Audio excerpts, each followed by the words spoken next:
Kroya Loj, a cursed supporting character, is forced to seduce the enemy to survive. She chooses a one-year contract marriage with Diallo Argenta to avoid her tragic fate. The marriage for convenience gradually spirals out of control, filled with tension and allure. As the deadline approaches, Diallo reveals his dark, possessive nature. Kroy must choose between escaping or being drawn into their dangerous love. Join Lisa Manhwa and follow the development of this fascinating story. Duke Aloes, with a sharp look on his face, holds an item and begins his warning. Listen carefully, Kroya. Even if you are just an insect, you must do something for the benefit of the family. A bareback appears with the words Diallo Argenta and droplets of blood. Duke Aloes issues an order. From now on, you will become Diallo Argenta's fake pharaoh, the head of the fire tribe. Aloes stands tall, demanding, you must take his first 3 knights and isolate Argenta's position. Kroya kneels at his feet. Kroya kneels on the floor as Aloes' command emphasizes, and contribute to the prosperity of our Aloes family, the water family. If you fail, a tragic death awaits you. Understand. Kroya's face is full of sorrow, her eyes filled with tears. Tears stream down her cheeks. The large wooden carriage wheels are moving. Her eyes are tightly closed, one hand covering her pained face. The carriage is pulled by a person with 2 white horses. A voice rings out, what is it? Kroya lightly touches the mirror, gazing at her appearance. She exclaims, this memory, this appearance. This is clearly the story from the novel I read. Through the reflection in the mirror, she suddenly realizes, don't tell me. I have transmigrated into the book, and even as Kroya Aloes, the illegitimate daughter of the villain family. Damn it, out of all people, why did I have to be reborn as Kroya Aloes? A symbol shaped like wings appears, Dark R19 novel, 3 Duke families. The plot revolves around, the central premise of this novel lies in the unique inheritance method of the 3 Duke families. 3 symbols represent the 3 largest forces in the story. A mark appears on the strongest person, designating them as the next head of the family.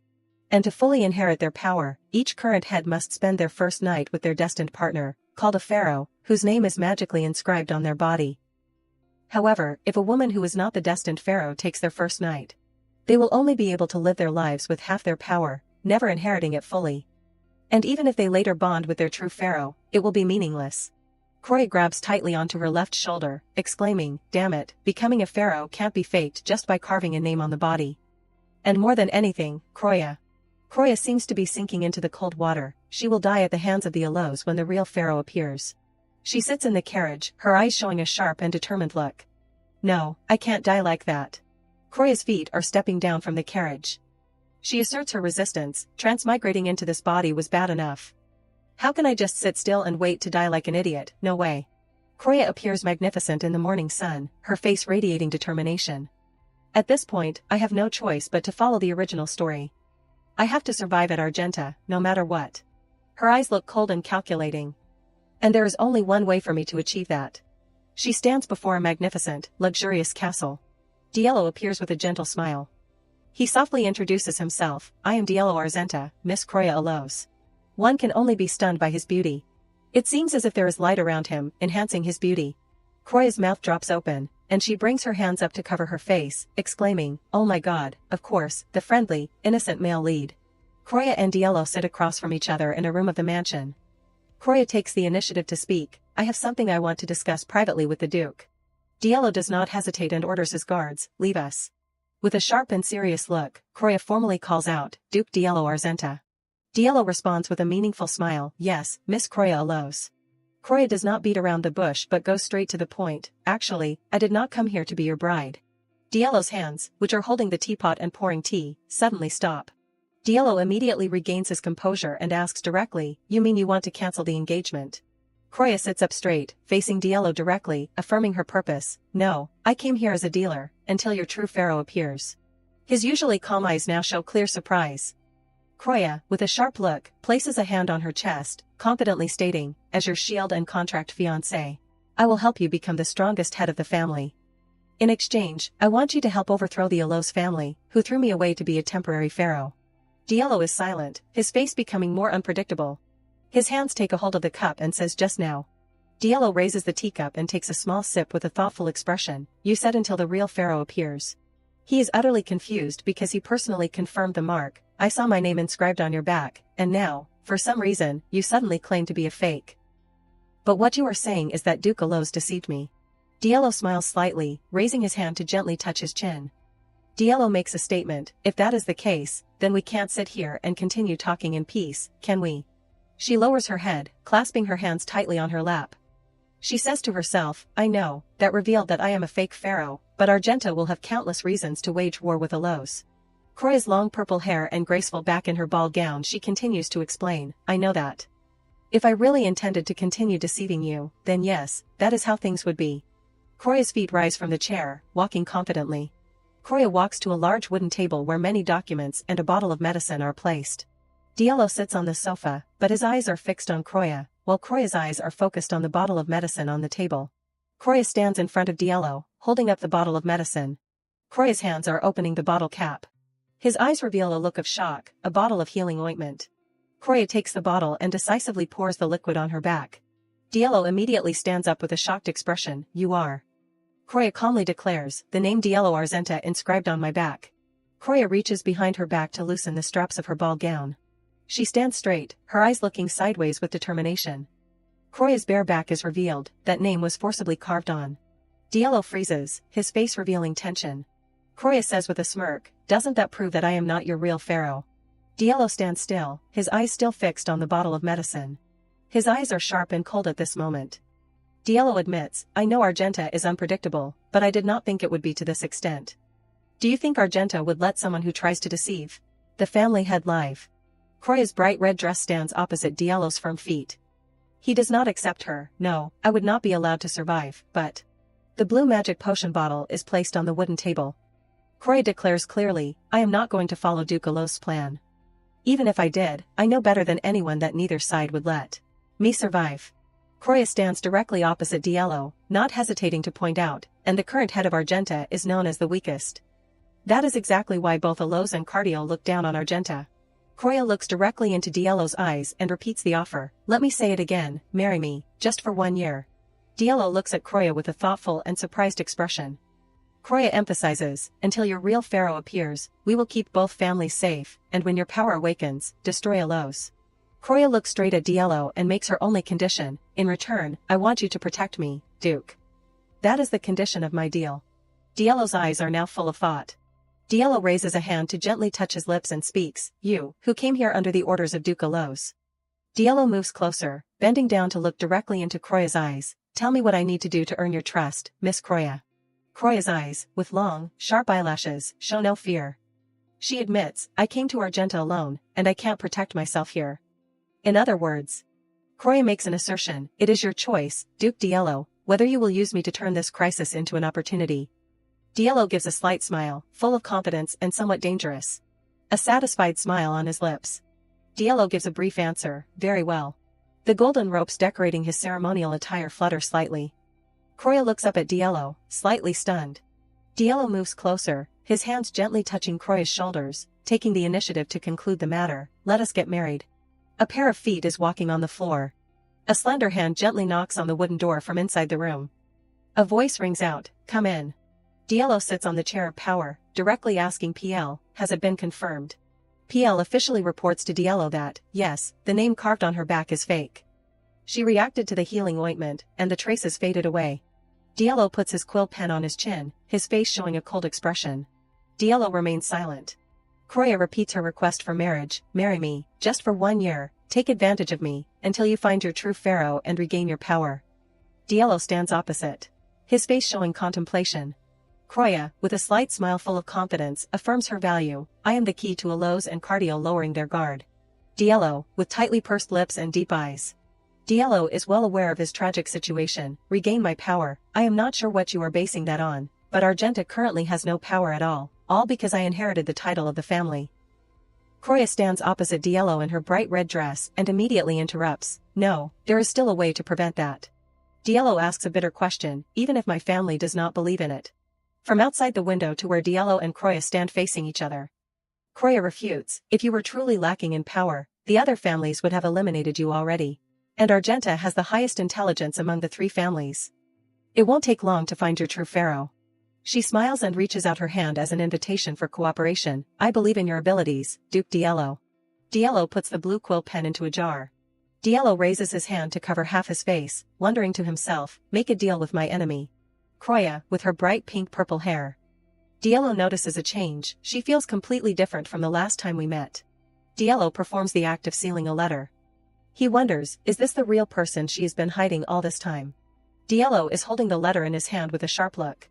The back of a man in noble attire.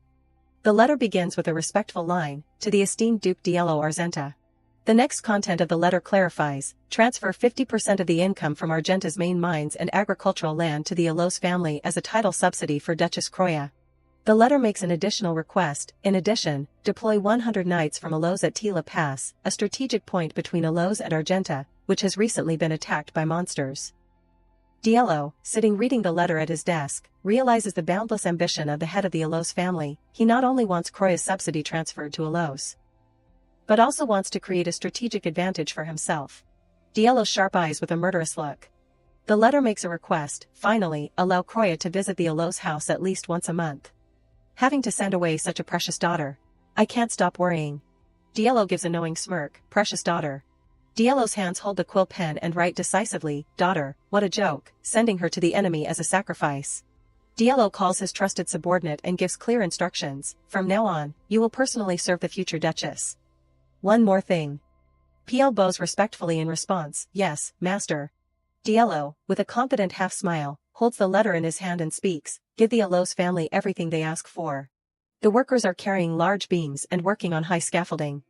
Regarding this excessive investment, there is a comment that, building such a construction for the wedding.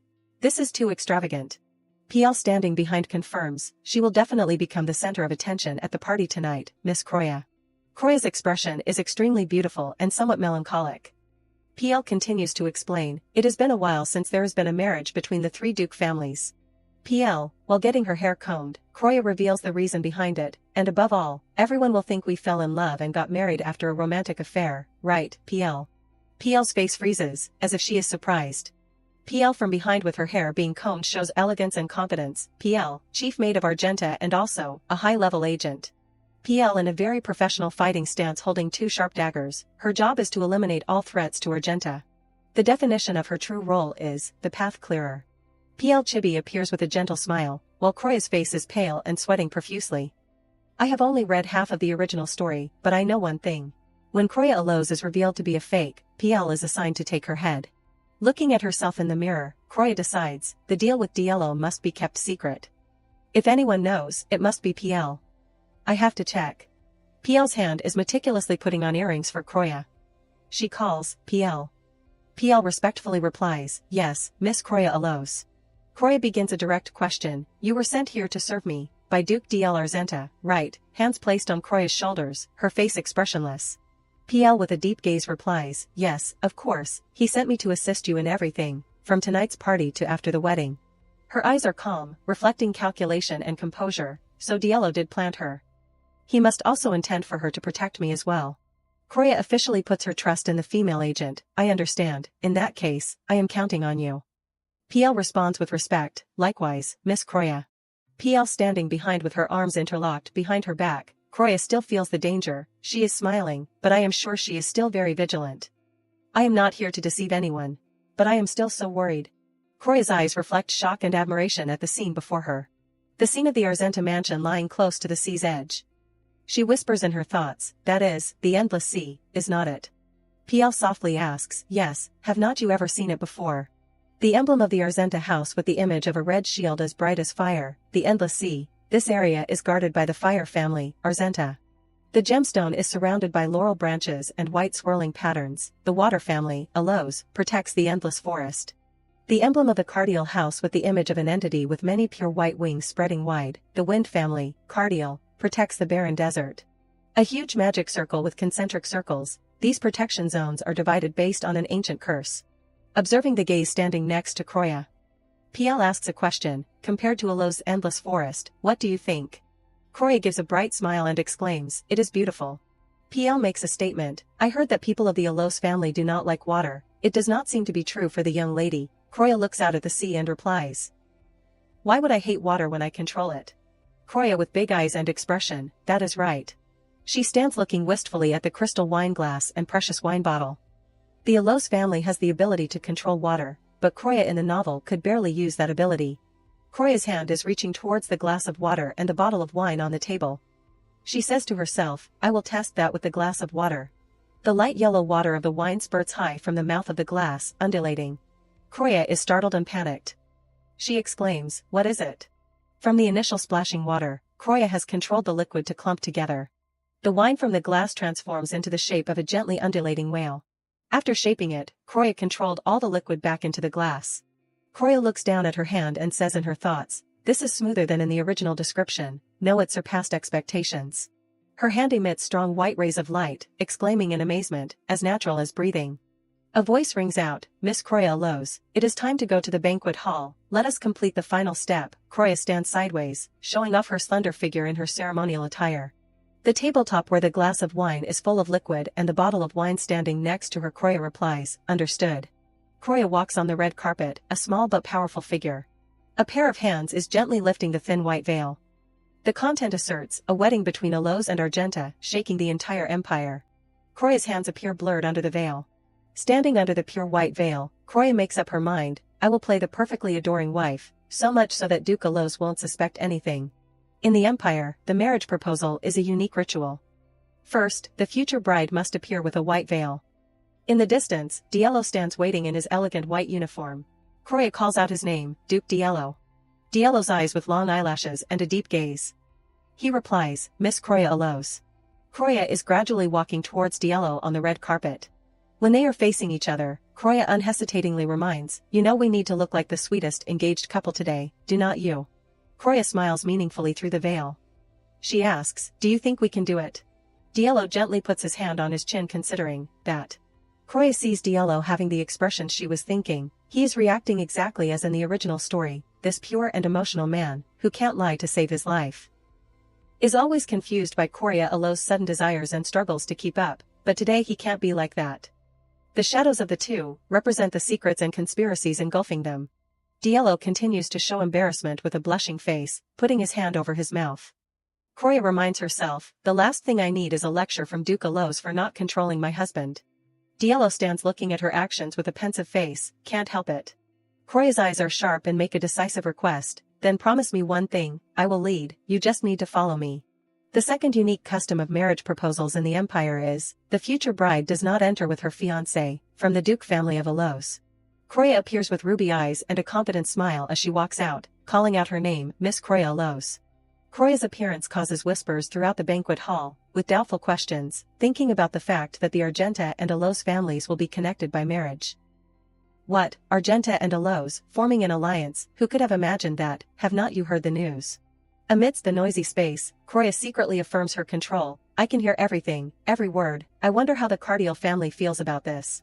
The nobles remain vigilant as they remind each other, keep it down, but, Cardiel is currently, with Lord Siete as the family head, surely there won't be any problems. I wonder, Kroya, behind the thin veil, looks far away, exuding a melancholy. Siete appears, his face calm, surrounded by other nobles, Cardiel, the family of Wind, thanks to Siete, a family head so powerful that he is considered one of the 5 strongest in history. The family is in its golden age, and because the knights of the family become stronger in proportion to the power of their leader. Siete's face with a sad and quiet look, most monsters do not even dare to approach their territory when Siete is in power. Kroya in her pure white wedding dress, representing the newly formed alliance, but with 2 of the 3 great duke families now connected by marriage. Siete and his entourage in the shadows, representing the old forces being threatened, it is understandable that they are concerned, as Cardiel's position has become much more ambiguous. Diello's decisive footsteps on the patterned tiles. His name is called out, His Grace, Duke Diello Argenta, enters. Diello appears with a face showing clear masculinity. A group of young ladies with shocked eyes, one exclaims, oh my god. They whisper about his new appearance, the Duke of Argenta has grown up so much that he is almost unrecognizable. Kroya gives a smile, but a meaningful one, behind the thin veil. The guests stand along both sides of the aisle. Diello gently calls out, Kroya. Kroya looks up at him, she replies, yes, Duke Argenta. The third unique custom of marriage proposals in the empire. Diello's hands gently lift Kroya's veil, the only one who can lift the bride's veil. As he lifts the veil, Diello looks at Kroya with deep eyes. When the veil is lifted, Diello stands facing down at her with a deep gaze, is the man who will become her husband. Diello bends low, bringing both of them inside the veil. Her eyes reveal a look of shock mixed with confusion, I know it is all just a show, but... Accompanied by a secret confession, my heart is beating a little fast. Diallo with one hand gently lifts her face and says gently, "Be my bride, Croya Allows." Diallo leans even closer to Croya, his eyes full of sincerity. Diallo leans down and kisses Croya lightly on the lips. Croya could not hide her surprise and looked directly at Diallo. She exclaimed his name in astonishment, "Diallo." At an extremely close distance beneath the veil, Diallo suddenly stopped and said, "You have no feelings for me. It would not be right if you took my first kiss." Croya's hands gripped Diallo's shoulders tightly. Croya's sharp face responded frankly, "Don't think of it as me taking your first kiss. In the stillness and steadfastness of her gaze, I am completely fine with it, so then." From behind Diallo, he moved even closer to Croya, "Let us do as you say." Beneath the veil, Diallo and Croya shared a passionate kiss. The nobles present were shocked by the couple's audacity. One girl exclaimed, "Oh my." Diallo looked at Croya with somber eyes, but Croya's mind was extremely clear, exclaiming, even more passionately. In a close embrace, lips touching lips, Croya whispered softly, "Love me." His face behind the veil was shocked, speechless. Immediately he lunged forward. Petals and sparkling grains of light surrounded them. Her arms wrapped around his head and shoulders, pulling him close. The long lace veil billowed gently, enveloping both of them. Diallo and Croya were kissing deeply beneath the veil.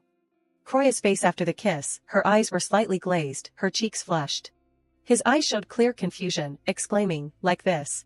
Croya's hand gripped Diallo's coat, stating without hesitation, "A moment ago, I said you should listen to my lead, did not I, so do exactly as I want." Croya's eyes looked directly into Diallo's eyes with determination, she continued to whisper, "Be bolder." Diallo's hand lifted the back of Croya's head powerfully, even more. He lowered his head deeply, delivering a passionate and powerful kiss. Diallo and Croya were sharing a deep kiss. Two ladies watching the ceremony, their eyes full of shock, she exclaimed, "Oh my." The nobles gathered in groups to discuss, how could two families, who have been sworn enemies for so long, become the most praised couple in society overnight? One lady made a comment about this unexpected situation, "It is true that you can't predict anything about people, indeed, that is true." Diallo at this time looked at Croya with a more gentle and adoring gaze. The people around acknowledged, "Truly very beautiful, the two of them."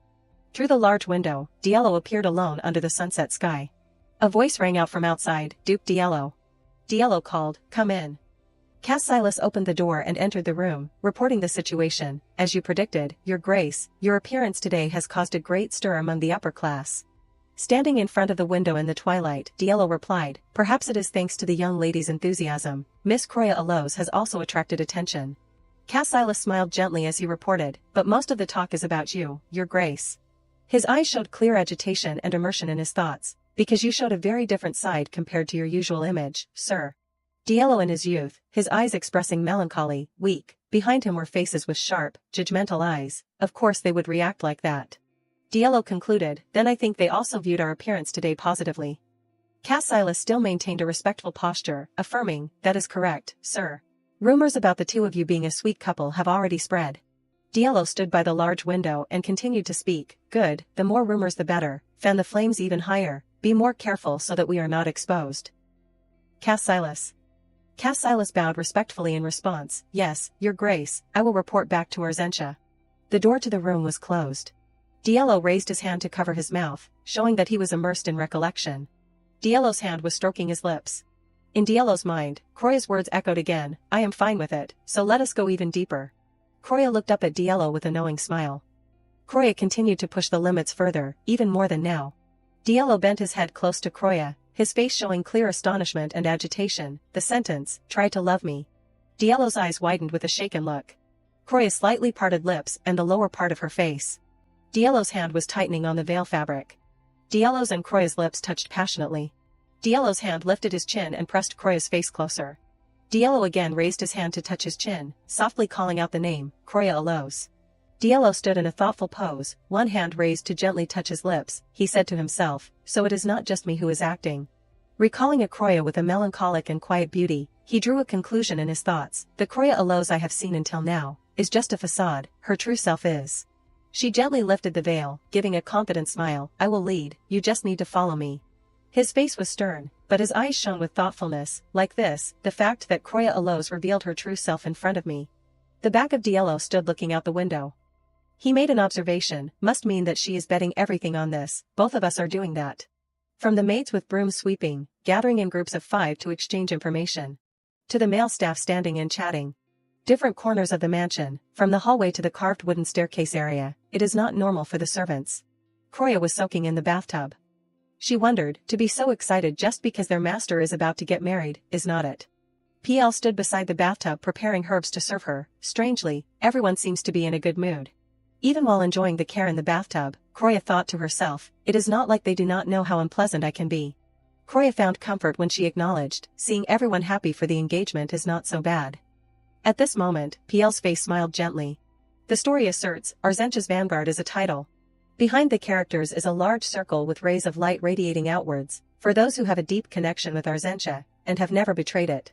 All the people belonging to this family, that means, every member of the Arzencha Duke family, now knows about our engagement.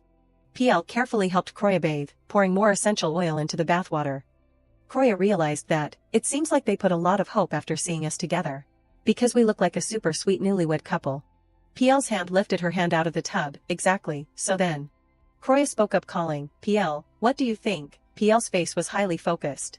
Kroya secretly analyzed, but I need to know what it looks like to someone who also knows the truth. It is not the nobles we need the fire, Duke Aloj is also a part of that. PL was kneeling serving beside Kroya in the bathtub. PL responded, from the perspective of someone who knows the truth, what does our engagement look like? She touched the red glass perfume bottle, it is wonderful. PL gave an assessment, even for me, it is generally convincing enough to be real. Kroya's eyes shone with sharpness and determination, it seems like she is not lying, so it is a success. A pair of feet was walking quickly on the floor. An announcement, urgent. Kroya and PL's faces revealed surprise at this abrupt intrusion. Kroya and PL's faces revealed shock and worry. The content of the message, Area 3 of the Endless Sea has been breached. Kroya repeated the information with disbelief, the third area of the Endless Sea has been breached, what happened? PL bowed her head slightly in response, I will investigate it. Knights wearing red cloaks were gathering and moving quickly along the hallway. The maid called loudly, Lady PL. PL immediately went straight to the point, what is the situation? Kroya stood in the middle of the hall questioning, she is asking about the situation first, did she suspect this would happen? The maid directly delivered the news, the defense line at the Endless Sea has collapsed. PL asked a questioning question, collapsed completely. The maid immediately replied, not exactly. Kroya crossed her arms in front of her chest with sharp and determined eyes, even if it is a contract marriage, I will be the lady of this place, there is no reason for me to back down. A creature shaped like an octopus with countless large tentacles full of suction cups surrounding it, 2 units of monsters have attacked Area 3. Monsters shaped like white sharks with sharp teeth, the first attacking unit has a much larger number than normal. Commander Roa, who is stationed on the spot, has focused on stopping the larger force, but... The maid continued to explain, they said the second wave of monsters also has an overwhelming number, and the defense line collapsed almost immediately. PL raised her hand to her chin concentrating and speculating, so the number of monsters far exceeds the troop numbers, yes, according to the knights present. It seems that several different groups of monsters have joined forces, many, monster groups. Kroya suddenly realized she had information about this incident, thinking, I remember this part, the monsters near the Endless Sea are acting unusually, although I do not remember it being described in much detail. But, how does a maid know the battlefield so well? They do not report things like that to the maids. But everyone on this floor, both knights and staff, seem to be saying the same thing. Kroya brought her hand to her lips, her eyes filled with suspicion. PL spoke, it seems the last defense line has held firm, how was it handled, have reinforcements arrived? The maid immediately replied, the criminal Roa took full responsibility and plunged into the midst of the monsters. Kroya's eyes clearly showed shock as she repeated the word, criminal, alright, immediately write an urgent report. The response, understood. Kroya asked a big question, why is he being called a criminal? She continued, he sacrificed himself to take responsibility, did not he do his job right? The knights, with perplexed faces, remained silent. Kroya's face at this time revealed tension, moreover, instead of honoring Roa, everyone is just acting as if it is obvious. She gave a straightforward explanation, because, to be blunt, he did not complete his mission. PL's face explained sternly further, if he had not bought time with his own body, if he had not bought time with his own body. Then she raised her finger as if emphasizing, perhaps you find it strange, perhaps you have never seen anything like this at a lodge, right? PL seemed quite surprised that Kroya was concerned, lady, are you asking why he is a criminal? Her eyes did not avoid her, clearly expressing her determination to find out. Her eyes closed slightly as if expressing respect, at Arzencha, we follow an absolute code of conduct. Her face showed seriousness, her eyes steadfast, achieved it. PL said with a somber face, or did not achieve it. Kroya secretly thought, I have heard, no, I have seen these words before. Achieved it, or did not achieve it, a place where, if a person does not complete their mission, they are expected to sacrifice their life, and even if they do, they still die as a criminal. Someone who has sworn allegiance to the head of a noble family, can use the power of that family, and that power changes a lot depending on the abilities of the master. In all the lineage of Arzentia, Diallo possesses the greatest strength. Even without a pharaoh, his strength is completely overwhelming. That is probably how Roa could go crazy with the power of Arzentia and block such a swarm of monsters. Kroya bowed her head thinking, asking a question, so even if he sacrificed his life to stop the monsters, if he did not do it right, then it is no different than doing nothing. PL smiled and gave a compliment, lady, you grasp things quite quickly. Kroya with a sad but determined face began to realize that Diallo deliberately showing weakness is probably just part of his long-term plans, and the cruel nature of Arzentia's customs must have played a role. For someone with such a gentle nature as him, it must be even more painful. Diallo's hands were holding a pen, writing on paper extremely decisively. Diallo sat at the table attentively reading and processing the towering stacks of documents. Therefore, Roa recklessly used Arzentia's power, and died. Diallo held the paper with an extremely calm face, his eyes cold. He exclaimed, the corpse, it is in a recoverable condition. Diallo issued a decisive order to the guard, bury him right in front of the endless sea. The guard replied, understood. Diallo's hand was holding a piece of paper, adding, in addition, Lady Kroya Alos has received the news, and the subordinate reported that Kroya had asked something. She asked why Roa was considered a criminal. His eyes shone with sharpness and thoughtfulness as he listened, and she seemed quite surprised. Diallo issued a final instruction, all right, you may leave. Siete bowed, replying, yes, your grace. Diallo tilted his head back, closing his eyes as if to seek a moment of rest. Immediately after the subordinate left, Diallo immediately made a decision, we will need a new commander for Area 3. His hand brought to his chin, his eyes thoughtful. After moments of silent contemplation, Diallo asked a calculating question, what should I do with that priest? Kroya sat with her back turned, looking out at the large window flooded with sunlight. Her eyes no longer had a sharp look, but instead a distant gaze. Come to think of it, the wedding is coming soon, when did it get so close? The room was decorated splendidly on the walls and doors. A voice rang out, Lady Kroya Alos, may I come in? Kroya turned around with a bright smile, replying, come in, PL. PL entered the room with a calm and polite expression. She asked, sorry to bother you, has the lady finished her tea? Kroya replied briefly, finished. PL pushed a wooden cart piled high with papers and documents. She exclaimed in surprise, what is that?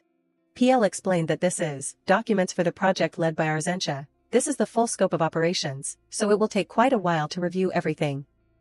Kroya repeated PL's words with disbelief, what, the full scope?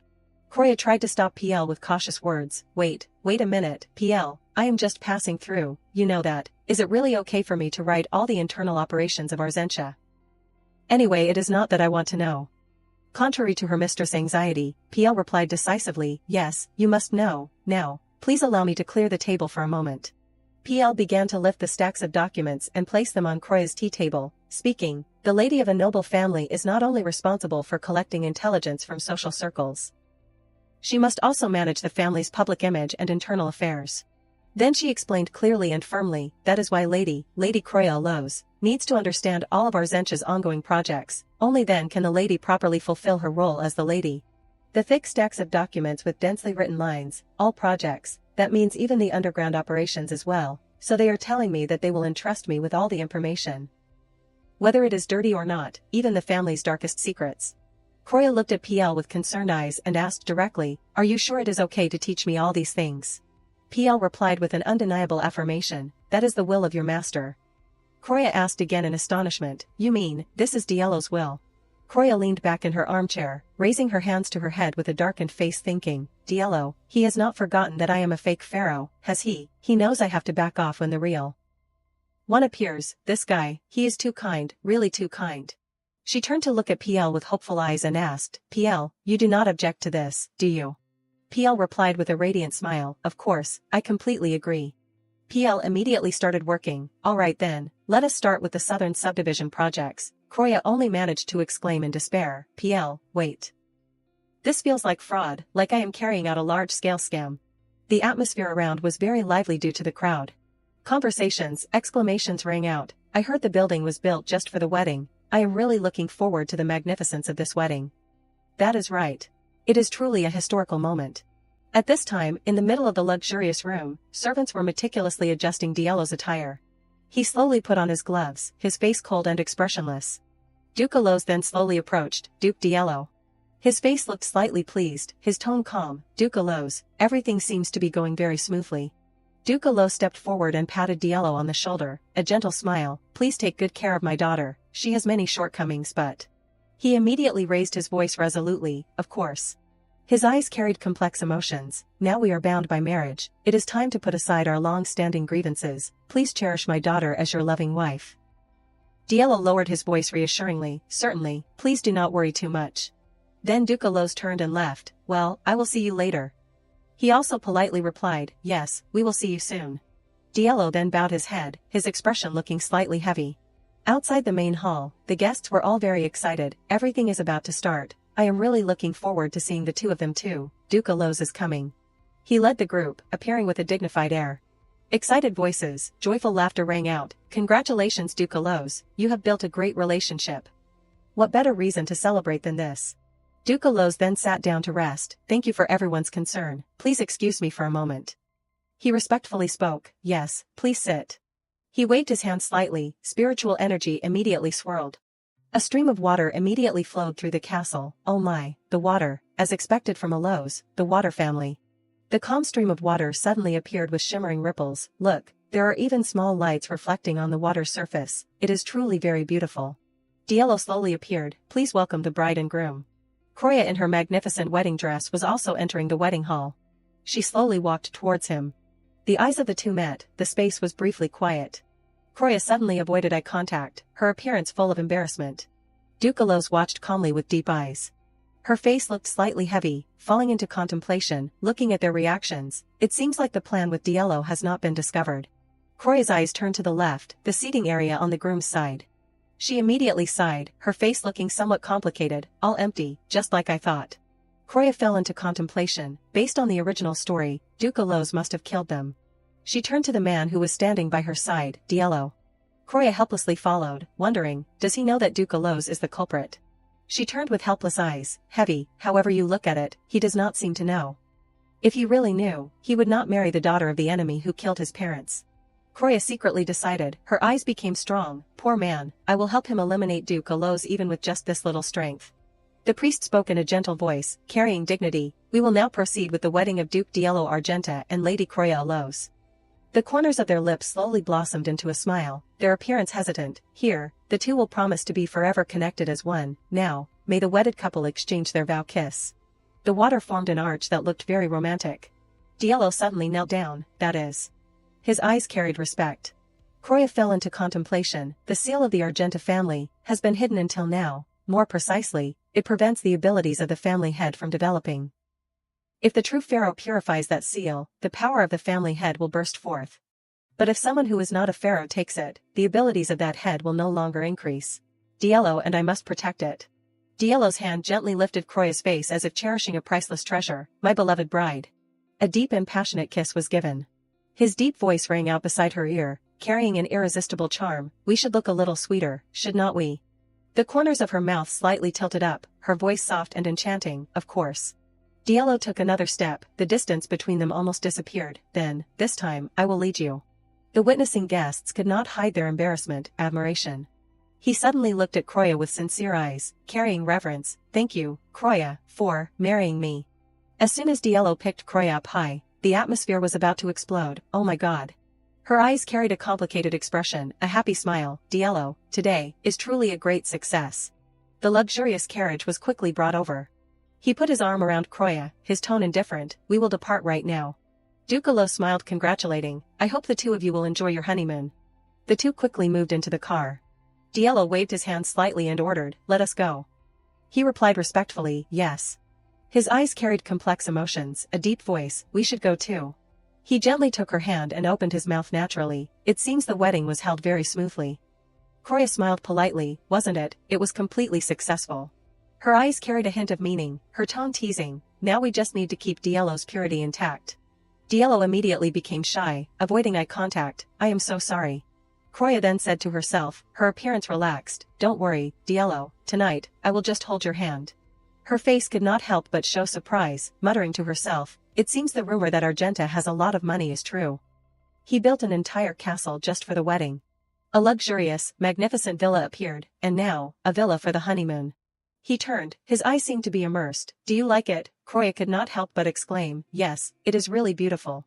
Diallo said in a gentle voice, if you see the scenery on the rooftop, you will like it even more. She happily immersed herself in happiness. Really, Diallo, I want to go up there right now. All right, let us go. The servant witnessing the overflowing sweetness paused slightly. Listening to the sound of the waves soothed people, the scenery of the sea and forest blended together, it was really beautiful. Kroya's eyes carried a look of enjoyment, she softly opened her mouth. This place is located in the middle of the border of the Argenta and Alos families, right? He was immersed in her appearance, that is right. A kiss immediately fell, tomorrow morning we will have a quiet breakfast here. Kroya also smiled in response, all right, I will tell them to prepare in that direction. The eyes of the two maids became complicated, murderous intent radiated around them. She respectfully opened her mouth, we have already arranged all the luggage, madam. She turned, her appearance satisfied, very good. Kroya entered a moment of contemplation, among the people following us, there are many maids from Alos, they must have received the task of monitoring us. Diallo leaned closer, gently speaking, the luggage has been arranged properly, would you like to rest for a while or take a walk around the mansion? She smiled in response. That sounds nice, we will appear with a look of being madly in love. Scene change, night gradually fell. The room decisively closed, the space was slightly quiet. Kroya sighed softly, her appearance weary, being watched all day is really tiring. He then spoke in a heavy voice, without a doubt, their gaze is really sharp. She softly exclaimed, her eyes closely observing, indeed, the facilities here make people feel a bit stuffy, but even if it is just a hastily built villa, this building is surprisingly large. Diallo then replied, I also heard that they built it very airy, with plenty of space. He poured wine into the glass, his appearance relaxed, but honestly, I did not expect I would have to go around so much. The red wine carried a bit of ambiguous atmosphere. Diallo's deep voice rang out beside her ear, carrying an irresistible charm, if it is there to be drunk, then it must be drunk, right? Kroya also happily accepted it, smiling, that is right. She spoke in a determined voice, until the true pharaoh appears, let us try our best, shall we? The corners of his mouth slightly tilted up with meaning, that is right. The two glasses clinked together carrying an ambiguous atmosphere. Kroya was slightly surprised, exclaiming softly, it is so sweet and fragrant. She continued to raise the glass, her appearance pleased, can I have another glass, all right. Kroya's eyes gradually became hazy, her voice seductive, let us have another glass, shall we? Diallo then smiled indulgently, that is unfortunate, the glass I just drank was the last bottle. The eyes of the two met, the space briefly froze. Then a helpless laugh rang out. His eyes carried a complex expression, his voice deep, then, I think we should not stay here. Diallo's hand gently lifted up. His eyes seemed like a deep pit, his appearance full of charm, come here. Kroya hesitantly sat on the bed, her eyes slightly avoiding. The two lay facing each other, the space unusually quiet. Her eyes carried a complicated expression, the real pharaoh will come in 2 months. Kroya seemed to be immersed in Diallo's eyes, if I say the exact time the pharaoh arrives, it will definitely arouse suspicion, so I only mentioned vaguely that the contract will last 1 year. In the next 2 months I will have to leave this place. Her hand slowly gently brushed past his eyes. Diallo gently spoke, is there something strange in my eyes? Kroya softly exclaimed, no, it is just, they are very beautiful, so beautiful, these eyes, like the ocean. She said in a deep voice, her eyes still attentive, even if we are not a real couple, I can still say you are very beautiful, right, but the real ocean will be deeper and darker than this. Knowing that, but standing from afar, the ocean also looks like this, right? His eyes also looked intently, the ocean viewed from afar, perhaps you are right. Diallo lowered his voice, this honeymoon is also very great, peaceful and warm, I am glad you are satisfied, Lady Kroya. Kroya then questioned, her appearance lovely, Lady Kroya, I am not a lady anymore. Her eyes were full of charm, to look like a real husband and wife, should not we be a little closer, come on, let us practice, call me by my name. Her eyes seemed to be immersed, her voice deep, Kroya, Alos. Kroya raised her eyebrows, her appearance helpless, why did you add Alos, it sounds so distant, Kroya, first try. Diallo's cheeks immediately became hot, his eyes as if immersed, Kroya. She then laughed excitedly, her appearance satisfied, great, you passed the test. Kroya spoke in a heavy voice, her face full of seriousness, as promised, I won't do anything to take away your purity, but to deceive those who are monitoring us. We must spend evenings together like tonight, everything will have to be like this. She suddenly hesitated, her eyes slightly doubtful, but I have something I want to ask. Diallo lowered his voice, what is it? Croya slowly moved closer, her breath close to his ear, whispering something very softly. He then sat up, his tone hesitant, are you sure you do not, Croya, her eyes becoming resolute, sure, I have to do that. Croya's voice became heavy, people still say there is a saying about the Argenta family. She spoke in a determined voice, either do it, or do not do it. Croya's hand gently touched his skin, if you really do it, then do it well. Diallo then lowered his center of gravity. His back blocked her. In the large campus. PL smiled pouring tea for Croya. She smiled explaining, this is laurel tea, it can help you lose weight. Hearing this Croya raised her head and smiled, thank you, bring Diallo a cup, he is working in the office. Then she softly exclaimed, he must be tired with all that work. I understand, madam. The cup of tea was held up. Croya thought, at least those annoying followers of Alos will be out today, I can finally relax a bit. Then tried to cheer herself up, just a little bit more, try to hold on. She seemed to have discovered something, so she gently glanced behind her. Hearing a strange noise Croya thought to herself, a child's cry. A crying boy appeared running towards her. While still moving forward, he suddenly stopped. Only to see PL blocking his path and saying sternly, she is not someone you can approach so carelessly, who are you? He burst into tears and begged Croya, please, help me. PL gently turned her head to ask, madam, what should we do? She was silent for a moment, then gently raised her hand, come here. Then gently asked, little boy, why are you crying? He burst into tears and replied, mother, I can't find my mother. Croya gently wiped away his tears and continued to ask, your mother, he replied, she came here with me, but. Hearing this she looked at PL wondering, did any of the servants bring a child here? PL replied, no, madam, no one in the Argenta house did that. Before she could react, he rushed forward and hugged her tightly, mother. Croya gently comforted, don't cry, little boy. Then she looked up at PL and spoke her intention, I know you are scared but this is not okay at all, I will go with the boy to find his mother. Hearing this she hesitated replying, but what about the madam's safety then? Croya's face gently smiled, it is okay, I trust both Alos and Argenta. In her mind she thought, of course now because neither side has a reason to harm me. Ignoring PL's slightly worried face, she still held the boy's hand intending to leave, but, to prevent everyone from worrying, do not tell anyone about this. Then Croya turned back smiling looking at her, PL, I trust you. Seeing this PL's face suddenly became stunned with surprise. Croya replied, moreover, what can a child do? Finally she compromised and agreed, yes, but as a precaution, I will assign someone. Seeing him cry louder Croya waved her hand preparing to leave, it seems like the child is not familiar with strangers, I have to go quickly. The two gently went outside. Croya suddenly spoke up, are you a bit calmer now? Only to see him silently pointing his finger in one direction. She asked confusedly, have you found your mother? He was still silently looking at her. She silently continued to speculate about him, I think something has happened, the boy did not even need to try to get through the strict security, and the way he clings to me is also really suspicious. So what exactly is going on? I think it is not impossible that this child came to harm me, I am not worried at all. Croya turned her head back to continue walking because she thought, PL must be following behind. She seemed to have discovered something and suddenly stopped. Only to see him raise his hand and gently call, Lady Croya Alos. Croya was startled and thought to herself, so he is the supervisor of the Alos house. He gently asked, did you spend the evening with Duke Argenta last night? She gently replied, surely it must be like that. He raised his hand requesting, then let me see the proof. Croya asked confusedly, proof, how can I prove it? He raised his head looking straight at her replying, anything that proves last night you and Duke Argenta were together. She compromised and gently undid her top button, alright. Thinking to herself, just right, yesterday I asked Argenta.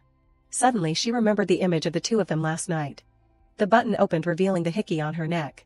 New images flashed through Croya's head, making her blush and think to herself, why are those images appearing in me? Now is not the right time to think about them. First, calm down and solve them. She opened her collar a little wider and asked, is this enough? He nodded agreeing, enough, I can confirm it without a doubt. Suddenly someone called from afar, hey. Seeing who it was he exclaimed, mother, there you are. Then he turned back smiling, I have found my mother.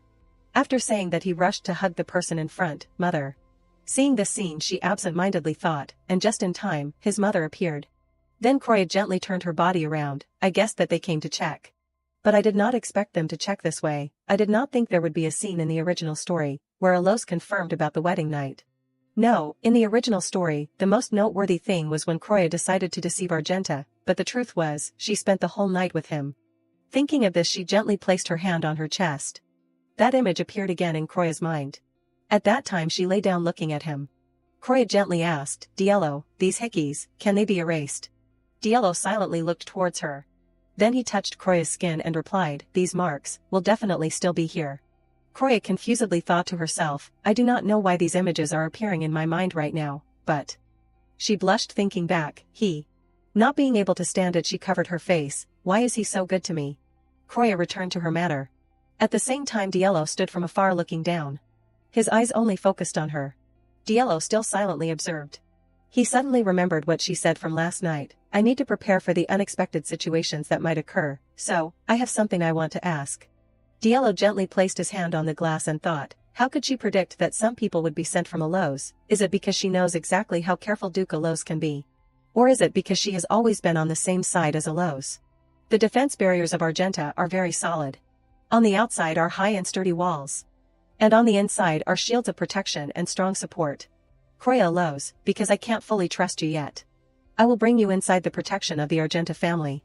If you are really loyal to Alos, you have to try to deceive us very carefully, but if you really come to join forces with Argenta. Thinking this he mumbled, then I hope you will do it seriously because you personally proposed the marriage contract to me. That night, at the large castle. Croya sat on the chair wondering, however you think about it, asking about the proof seems a bit too much, right? Anyway, what kind of proof are they hoping for, appearing like that, disguised as a child using magic? At the same time Diello stood in front of the door looking at her. May I come in, Croya? Seeing it was him, she thought to herself, he looks careful when entering the honeymoon room. Then Croya replied, of course. Diello sat on the bed gently apologizing, I am sorry, I could not come back to your side early today, and I am also sorry for going straight to the main tower because of urgent work. Hearing this she replied, it is okay, urgent work, Alos would not suspect things like that. Croya continued, even so, someone who knows nothing about Argenta like me, would look strange entering the main tower. Then she smiled optimistically, especially when I keep looking towards it. Croya gently explained, like a bride full of longing, I was anxiously waiting for his appearance, full of worries not knowing if he would come. He then looked at me like a sad bride. Diello hearing this wondered, so I did not come down, that makes me a bad husband. She smiled replying, but surely Duke Alos would not feel that our marriage is solid. Suddenly Croya remembered something, speaking of Duke Alos. She recounted the events of today, he checked the marks from yesterday. His face unbelievably replied, the Duke himself, did that. Croya also had goosebumps agreeing, how scary, that was not him, it was someone else. Then Diello scratched his face apologetically, I almost misunderstood Duke Alos. She did not see anything wrong and replied, anyway he is our enemy, why worry about misunderstanding? Croya did not care and said, anyway, thanks to that, we have overcome the first crisis. Diello confusedly asked again, the first crisis. She glanced at him reminding, that lily mark. Then said the important sentence, the Duke is waiting for me to eliminate it. That mark will fade more and more when Diello Argenta gives sincerity and purity to his partner. Right now, it is completely obvious, that symbol will never be erased again. Until the real pharaoh appears. Thinking this he gently placed his hand on his chest, that seems reasonable. Croya smiled reassuringly, don't worry, until the real pharaoh appears, I will still be me as I am now. She said gently, but there is one thing I need to clarify. Diello curiously asked, what is it? Croya replied, who in the Argenta family knows our secret, I know for sure that PL knows it. Hearing her say this he confusedly looked towards Croya. She gently explained, I am not stupid enough not to realize that, if Diello works with someone who is not smart, this will bring trouble, right? Diello agreed, right, PL knows that. She replied, then tell me, who in the Argenta house can be completely trusted? Diello smiled reassuring her, don't worry about that, Croya, anyone on the 4th floor of the Argenta house is trustworthy, you do not need to worry too much. Croya asked uncertainly, are you saying that all the people on the 4th floor are from the Argenta house, right? Diello smiled innocently replying, there is really no need to worry about that.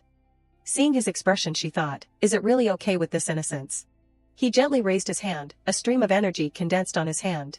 Diello looked at the fire on his hand gently replying, especially, those on this floor all have special abilities, you can trust them completely like real Argentas. Then he frowned tightening the fire real Argentas will know for sure what stupid betrayal will be like. Kroya laughed looking at him. Diallo, everyone knows betrayal is stupid. In his mind he thought, but they also know that, when betrayal is successful, it will become justice. Then he said to her, I realize your worries, Kroya. Then he gently raised his finger pointing upwards, but once you understand more about the Argenta family, you will have a different view. Good night, Kroya. The next morning at the castle, the next day. Kroya asked curiously, what is this, PL? She hearing this replied, a contract for the servants to leave to serve another family. When a former Argenta leaves here, they must ensure that they cannot reveal the family's secrets. Madam, please get the signatures of the servants who are about to leave. Kroya thoughtfully thought, a contract signed by the name of the head of the family must be very important. Even though I have married Diallo, is it okay to show such a contract?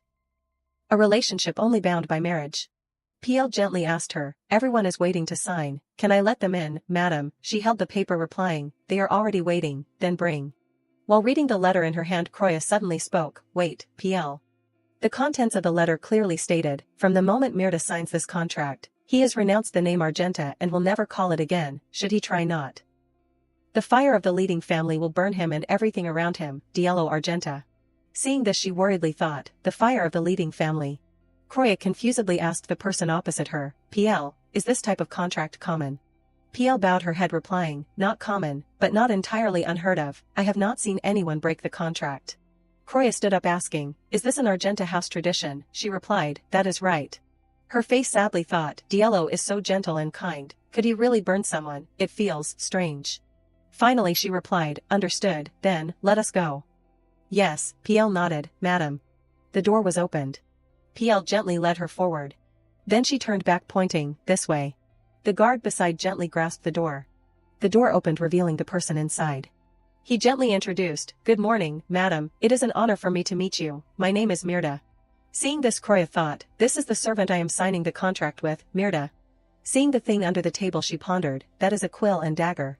Paying attention to the objects on the table she wondered, but there is no ink. Kroya confusedly asked, no way, PL darkened her face, you know how to sign the contract, right, Mirta. She stared intently at the table in shock, a quill without ink and a dagger. Kroya worriedly thought, could the way to use it that PL mentioned be? PL handed the paper to Mirta. Holding the paper in his hand he laughed, I never expected that I would have to sign this contract. PL coldly handed him the weapon, start. Mirta replied, understood. Then he silently held the knife and cut a line on his hand. Seeing the scene she panicked and was stunned. Seeing Mirta sign on the paper she thought, so blood is the ink. Kroya worriedly exclaimed, it must be very painful. Then he stood up and handed the paper to her, finished, madam. Kroya replied, very good. Suddenly a voice rang out, Mirta. The person speaking continued, although I believe this will never happen. It turned out it was PL, she lightly held up the paper figure, if you break the oath. Then gently threatened, you will return to this place. She said sternly, Mirta, remember your oath. He nodded promising, I will always remember it. Then Mirta bowed, thank you for your presence, madam, it is an honor to meet you, even if only for a short time. Kroya suddenly asked, but why are you leaving Argenta? He gently explained, my parents are there, they want to spend their last moments together. She nodded, I understand. Then Kroya softly smiled wishing, then I hope there will only be good news from there, Mirta, goodbye. He bowed, thank you, madam. PL turned her head saying, I will be back after going out to the carriage, madam. Kroya smiled gently reminding, see him off properly. The door was closed. Kroya suddenly became silent. She thought to herself, clearly there is an internal problem in Argenta, it feels like an outsider like me should not interfere. Does Diallo really think that Argentas won't betray just because of this contract, but... She suddenly remembered earlier when PL explained, actually before, Mirta served the Duke. Hearing this Kroya lowered her head thinking, if he served Diallo, he must have some attachment, right? It probably was also very difficult for Diallo to order him to write this contract. At the same time in the office a notification rang out outside, Duke, I brought Mirta's contract for you. He replied, come in. Kroya smiled and carried the file in, I brought this magic contract here. Seeing who the person in front was, Diallo softly called, Kroya. She explained, are you surprised that I came? Hearing this he laughed, a little, you accepted it early. Then gently opened the drawer, accompanying the sentence, thank you, Kroya. Seeing him take something out, she thought to herself, Diallo also has a dagger. Then Diallo performed the action of summoning his fire power, she thought to herself, intuition tells me, the contract has been completed. Kroya curiously asked him, he, until recently, served Diallo. He nodded replying, indeed, unfortunately. She softly spoke, Diallo, I am very worried about the traitor yesterday, but you also said that there are no traitors at all. Her eyes looked at him full of worry. Betrayal is not easy, you have to be sure that everything will succeed. Croya gently explained, and because Mirta once served Diallo, there won't be any problems happening. Diallo smiled, hopefully. Then gently raised his hand, placing it on her hand. Then gently held her hand and kissed it lightly, thank you for your comfort. Diallo's eyes were full of affection, see you tonight. She froze thinking to herself, it really feels like a honeymoon. Finally Croya said goodbye, well, be careful, Diallo. After she left, he suddenly silently looked at the empty space. His eyes looked at the paper on the table. Then Diallo softly called, Rick. Rick ran in smiling, should we chase after them? He asked, yes, Mirta, no. Before he could finish speaking Diallo commanded, follow the people of Cardiel. He gently spoke about his purpose, they will be wary of Argenta during that time, then, report to Cardiel, as soon as possible, I will handle it myself. Rick smiled replying, I understand. Then Diallo pondered, since I sent Rick, Mirta will be completely under Argenta's supervision. Any action will be closely monitored. Thinking this he softly mumbled, one thing is for sure that it will succeed. The corners of Diallo's mouth slightly smiled, that is right, Croya, a person cannot betray if there is no certainty. Speaking to this point Diallo suddenly stopped, but... Then he gently glanced towards the side, the problem is they have placed their confidence in the wrong place. I assume that this fake marriage with the pharaoh is not stable at all. This is official to eliminate those internal spies, Argenta's criteria is not to forgive traitors. Suddenly a person ran in. A voice rang out, Your Grace, urgent report. Diallo replied, come in. A soldier hastily reported, there is an abnormal phenomenon in the fourth area of the Endless Sea. Hearing this Diallo mumbled, the fourth area. He replied, yes, the commander of that area is requesting your presence. Seeing him report that, in Diallo's head suddenly appeared the person that he knew well, Uncle. He was suddenly stunned and ordered, take me there immediately. Croya heard the news, turned her head gently asking, Diallo left with the letter because there was a sudden mission. PL nodded, yes, they said there was a problem in area for this time. She asked again, you mean the Endless Sea, is it due to the widespread surprise attack before? Croya thought to herself, Diallo on the outside looks weak, but he is definitely a good leader. Thinking to this point she suddenly worried, but why do I have a feeling of unease? Croya was holding a pen writing a letter on a piece of paper, she asked, but PL, did Diallo really leave without a word? Then she thought, this is quite unexpected. When she was concentrating on writing, unexpectedly, someone placed another letter on the table and slammed it down saying, yes, I heard that he brushed everything aside without hesitation. Croya hearing this calmly replied, oh, is that so? She raised the letter in that person's hand saying, he will return safely, I believe that. This is the last document that needs to be signed. Then, Croya looked at the letter beside her thinking, and me here, hoping for a bit of peace and quiet.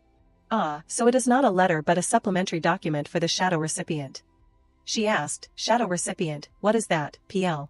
PL replied, this mysterious character is the person who specializes in providing food for the families of those who have fallen while serving Argenta. The recipients this quarter are the families of Roa, Sinner, the Duke requires these people to receive special treatment. After hearing this, Croya felt like she understood the story somewhat. She pondered in her head, he is the knight who sacrificed himself in Area 4 of the Endless Sea in the previous battle, I thought the Duke was too cruel to him. But it seems that is not the whole story. Then, Croya asked PL again, that seems like Diallo, ah, so what exactly is the job of the Shadow support families? PL explained again, the families that receive support from the Shadow, not only receive citizenship on the mainland and buildings belonging to Argenta, but they are also sponsored throughout their lives so they will live in prosperity. That is why those under the management of the Argenta family always possess a high loyalty to the family, indeed, these are generous benefits. After listening, Croya smiled faintly, she asked again, it certainly has benefits when becoming an Argenta, so what are the conditions to become an Argenta? Hearing this, PL immediately raised her hand that was blazing with fire in front of her. Behind her also appeared constellations outside the universe and different spaces, she said, this manifestation of power. However, I heard that the servants of the other families also have abilities that match their characteristics. Then she asked PL back, that case is of Elos, right? Croya replied, that is right, in the Elos family, most people working in it can handle water, but the circumstances are a bit different. With those who do not have abilities, it is not that they are not allowed to work in the plantation. And I have never heard of a magic contract like the one Mirta signed today. An image flashed in Croya's head of a woman hugging a coffin in loss, she continued, or things like the shadow subsidy. That woman cried a lot, tears spread across her cheeks like a small stream flowing from the corners of her eyes. Croya further explained, the shadow system is considered a special tradition of the Argenta family. PL replied, that is why it is different from the other families here. When the two were discussing, suddenly there was a knock that interrupted their conversation. Croya said, what is it? Come in. While PL thought, someone in the Argenta house has something to do with me. A knight hastily walked in saying, sorry to disturb you, madam. Area 4 needs more reinforcements from you. Hearing this, Croya felt confused and asked back, what? But Diallo has already arrived there, and they still need reinforcements.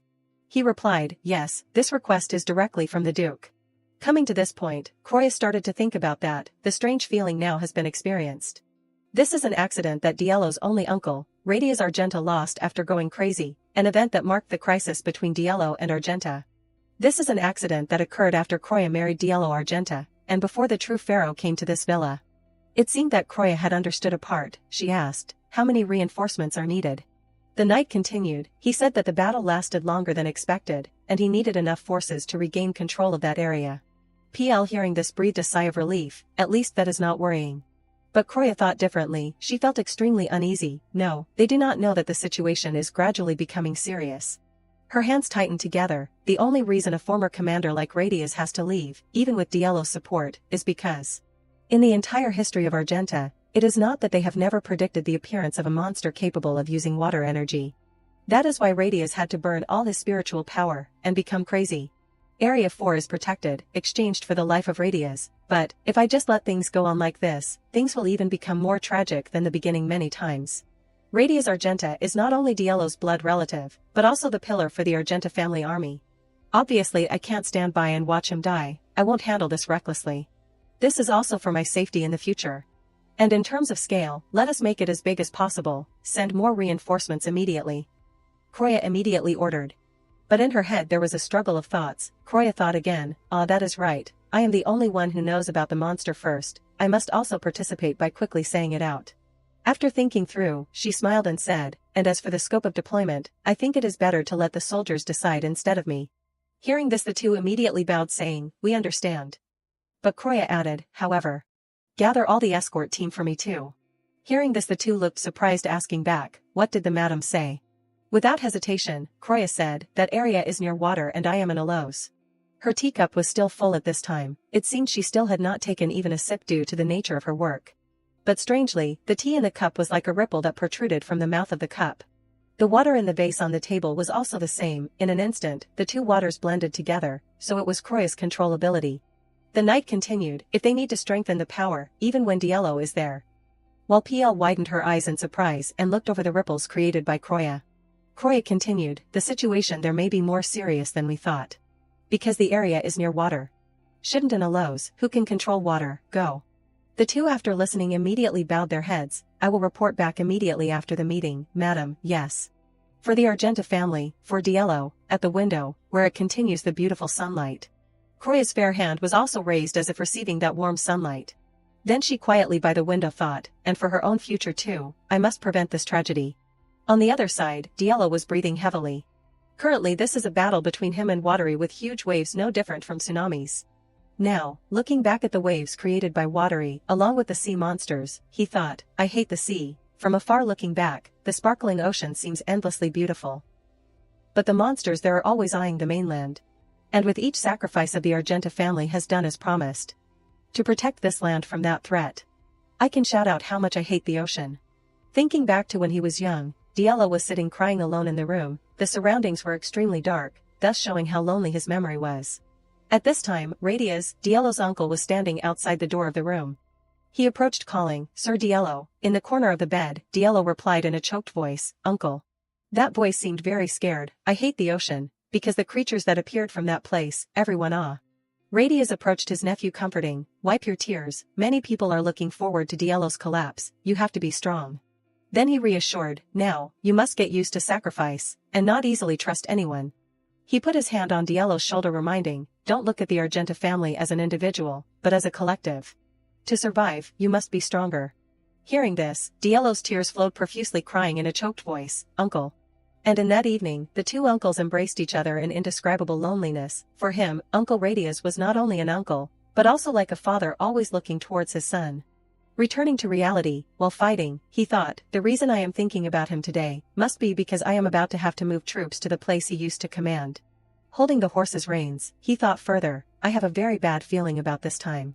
Please let this time's intuition be wrong. Just thinking, he was fighting thoughts in his head. Behind him was an army led by him. On the battlefield, Amos was still struggling to hold back the sea monsters. With a flaming sword, he was still fighting hard but was still at a disadvantage against those hideous sea monsters. They went a way that made Amos' sword fly out, while the sword had fallen to the ground. Then it was also the time that the sea monster was also preparing to attack him. Amos' eyes were wide as if facing death. In his head at this time he thought, damn it, I can't lose my guard, is this really the end? Facing death, it seemed Amos was also a little scared. But unexpectedly, when he was being defeated, the sea monster attacking him was burned fiercely. Diallo had arrived just in time and burned that sea monster, rescuing Amos. Your Grace Argenta.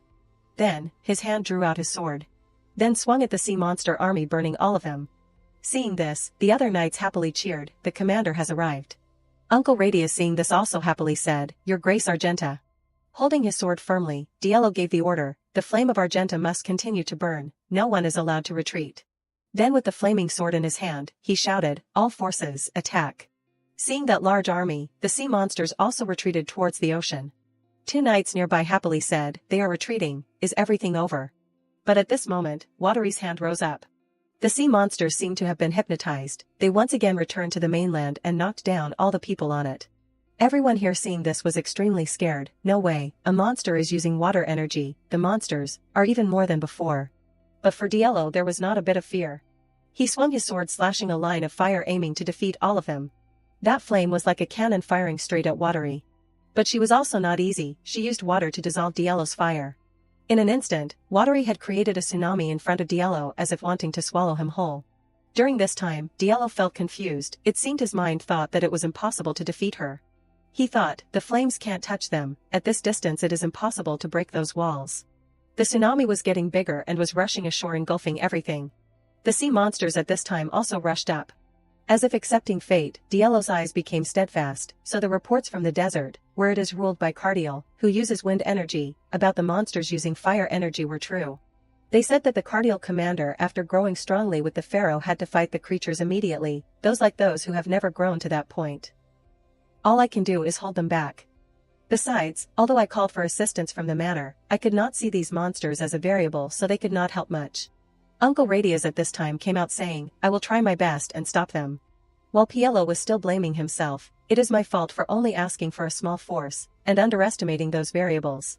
His hand firmly held the hilt, thinking, if my uncle has chosen to fight as hard as possible, the damage will be reduced, but these words will become his will. Radius bowed his head, continuing, Your Grace Argenta, please give the order to attack. Diallo replied, fight as hard as possible. Unexpectedly, a voice rang out from behind him, Ello. It turned out that it was Croya, she was calling loudly while riding a horse. Hearing her voice, Diallo and Radius were stunned. An army of reinforcements was running towards them with extremely fast speed. Diallo at this time still could not believe his eyes, softly calling, Croya Alos. But Watery seemed not to spare anyone and raised her hand, controlling the tsunami, aiming to engulf them. Seeing the wave coming towards her, in an instant, Croya had stopped the tsunami. Looking from afar, it showed Croya was extremely small before the tsunami. She just held and yelled loudly, I will hold this water level back. But at this time Diallo was still vaguely looking forward. Croya in a reaching position, one hand raised in front. She was riding on the back of a white war horse, reaching out to control a huge tsunami. Diallo's face showed shock, thinking to himself, that tsunami looks really cool, no. In front of them was a creature whose body was covered with gray-black scales and cold, deathly white eyes. Another creature appeared with bright yellow eyes and a mouth full of sharp teeth, roaring. Diallo thought about Croya's ability, it is not just cool, Croya is sitting firmly on the back of the white war horse. He thought to himself, Croya Alos is controlling it. Only to see her perform a strong wave gesture, pulling along streams of energy. Bright blue water rays cut across quickly, creating a deadly network. Diallo and the knights were staring blankly at the scene in front. Everyone was agape. Croya looked down at her hands with a shocked expression. Croya's hands were pressed together, emitting bright blue rays of light. She said to herself, I knew the power would grow when getting closer to the origin, but is it this strong? Before departing, Croya lifted her hands, creating a floating and undulating water ball. Croya stood in front of an architectural structure practicing magic. She stated, as I thought, the more I use this power the more proficient I am with it. I can transform them into the shapes I want. It is lucky that I always practice often. In the original story, Kroya's power was weakened a lot, but I am not like that now. There is no other explanation. This rebirth will also change my power. A knight appeared respectfully bowing, reporting, "Madam, we have finished preparing." A large force of cavalry was gathering. A decisive command was given, "Give the order to attack." Her eyes were steadfast, looking forward. "I only hope that my presence here can bring worthy results. We have gathered a larger force than expected." Kroya put on her fluttering white cloak, proudly mounted on her war horse. Kroya riding on the back of the war horse, one hand raised, signaling, "All forces, enter Area 4. The knights answered in unison, "Yes, madam." The sound of horses' hooves running rapidly with extremely fast speed. Kroya was galloping along a road shaded by green trees. She thought to herself, "I am also not surprised because I am familiar with riding horses." In the original story, Kroya must not only have experience, but she is a genius in this. A knight riding a horse behind spoke, reporting, "Madam, we are about to enter Area 4. Kroya replied briefly, "Very good." Kroya's face showed determination. She affirmed, "For the benefit of the things that will happen in the future, this battle must be won. I do not know how much I can help, but..." When riding along the coast, Kroya felt a change. "The closer I got to the sea." Her face exuded calmness but full of strength. She noticed, "The Elo's blood stirs in me more and more." Kroya proudly entered the center of attention, surrounded by giant monsters. The Arzenta Knights did not hide their surprise. "She can control those big waves. She has protected us." Kroya was still shocked by the scale of the attack. "Honestly, I am also quite surprised. Even being near the sea, I did not expect the power to surge up so much." Witnessing her own power surge, she began to wonder, then, how strong are the other Eloses? If according to the original story, Pentas Elos, the heir to the family, also has the power of a pharaoh. She reasoned that if according to the original story, then the power that Pentas possesses would surpass to a different level. Wait, did Pentas Elos ever have a pharaoh? With her hands shining with bright green spiritual power, she put forward a hypothesis. If my fate does not end like the original story, then what will happen, with power as strong as it is now? Kroya riding on the back of a white horse with her hands ready to perform magic. Behind her was the dark figure of a giant sea monster. She questioned herself. There is no reason why I should not be chosen as the heir to the family. With a strong sweep of her hand, she finished them off immediately. The monsters were pinned down by bright blue water spears. The Arzenta Knights could not help but be shocked. "What is that? She is not even the heir to the family. How could she do that? Then how strong can Duke Elos be?" She looked at her hands in amazement. "How stupid. What is that?" Diallo appeared with a look that was both surprised and silently observing. He exclaimed in astonishment, "The spellcasters are gradually disappearing." Have they disappeared? The swirling water surged high. "No, they are escaping," Kroya thought. "The waves are even bigger." Kroya stood firm and thought, "I can see them." An entity surrounded by the waves, Kroya thought, "They are hiding beneath the waves." Kroya raised her hand and unleashed spiritual power. "But running is useless." And declared sternly, "That is useless." A half-human, half-fish entity with sharp fins and a rugged chest. She swung her hand, releasing an extremely powerful stream of water pressure. "Now's my chance." Kroya unleashed a massive surge of water magic, forming a vortex. Despite taking the full force of the spiritual energy, the bizarre entity did not fall easily. Kroya determined that this creature was difficult to kill. Possessing water abilities makes them hard to defeat with just one blow. She raised her hand, her eyes sharp, and thought to herself, "Then I have to use more power." Just as Kroya was concentrating intensely, Diallo spoke, "Kroya." She startled and turned around with a surprised expression, exclaiming, "Diallo." Diallo immediately unleashed a massive amount of fire-based spiritual energy from his palm. Diallo stepped forward, one hand raised, the blazing fire like a torch. The blazing fire descended upon the creature. They had to endure his power. They immediately exploded with streams of spiritual energy. The entire army cheered in joy. "They have been defeated." He shouted, "The water monsters are dead, secure the battlefield." Diallo also had to secretly marvel at her strength. Even without fully developing, the power is this great. It far surpasses what I imagined. The excessive use of spiritual energy made her dizzy. Her steps staggered, and her body collapsed from exhaustion. As I expected, Diallo still. Seeing Kroya fall, Diallo immediately rushed to catch her. "Kroya." He anxiously asked, "Kroya, are you alright? What were you thinking, coming here?" Kroya raised her hand to touch his face, expressing that, "I was worried. I did not want my partner to get involved in a crime and get hurt. Moreover, I thought I could do something." Her eyes were full of compassion. "I thought that with his personality, he would be in danger in the battle." Her eyes slightly opened, looking up at him, and thinking that, but maybe, he is not the person I know. Croya lay still on the bed. A hand appeared, gently stroking her hair. Diallo silently stared intently at Croya. His eyes suddenly contained many things he wanted to say. He recalled the recent event. A soldier announced, "Your Grace, the battlefield has been cleared." Diallo agreed, "All right, let us depart." The soldier replied, "Understood, we will escort the madam." Hearing this, he immediately refused, "No." Then he hugged her tightly, "I will directly take her back on my horse." The legion quietly advanced forward. In Diallo's heart, a sentiment suddenly echoed, "A strange scent fills my mind. A gentle scent weighing down on my body. The smell of the ocean, the smell I hate the most. But the scent, like sweet morning dew, quenches my thirst."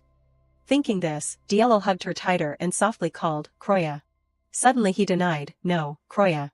Thinking this, he gently said, "Thank you for everything." He suddenly remembered his past. After having to face countless deaths of the Argenta family and his parents, he had always tried not to create any close relationships anymore. He had always had to be ruthless and not be swayed by the death of anyone. However, if someone was not affected by that deadly battlefield and could face it. Diallo gently stroked her hair, "Croya, in that case then." Then gently lifted it and kissed it, "I will." Suddenly a strange noise rang out in the room. Croya opened her eyes and looked ahead, the familiar ceiling. "I have returned to the villa safely." She tiredly thought, "I do not even have the strength to move a finger anymore. My mouth is too dry, it feels like all the water in my body is gone. People say that after all three families use their abilities, everyone will be affected by different side effects." Thinking this, she softly mumbled, "And this is my side effect." Rose gently entered inside. Then she raised her voice asking, "Oh, madam, you are awake." Croya nodded replying, "I just woke up." Rose smiled brightly reporting, "I will call the doctor immediately." Hearing this she immediately stopped, "I am fine, no need to bother. More importantly." Then Croya worriedly asked, "Mr. Radius, is he safe, right?" Rose looked at her confusedly, "What are you saying?" She gently explained, "I am talking about the commander of Area 4. Then she gently sat up, "Oh no, should be everyone participating in the battle is alright. What is the level of damage?" Seriously replying, "Mr. Radius and the soldiers were only slightly injured." He visited the madam and immediately returned to Area 4. Croya confusedly asked, "What? Radius really came? How long have I been unconscious?" She replied, "The madam has been unconscious for a day and a half."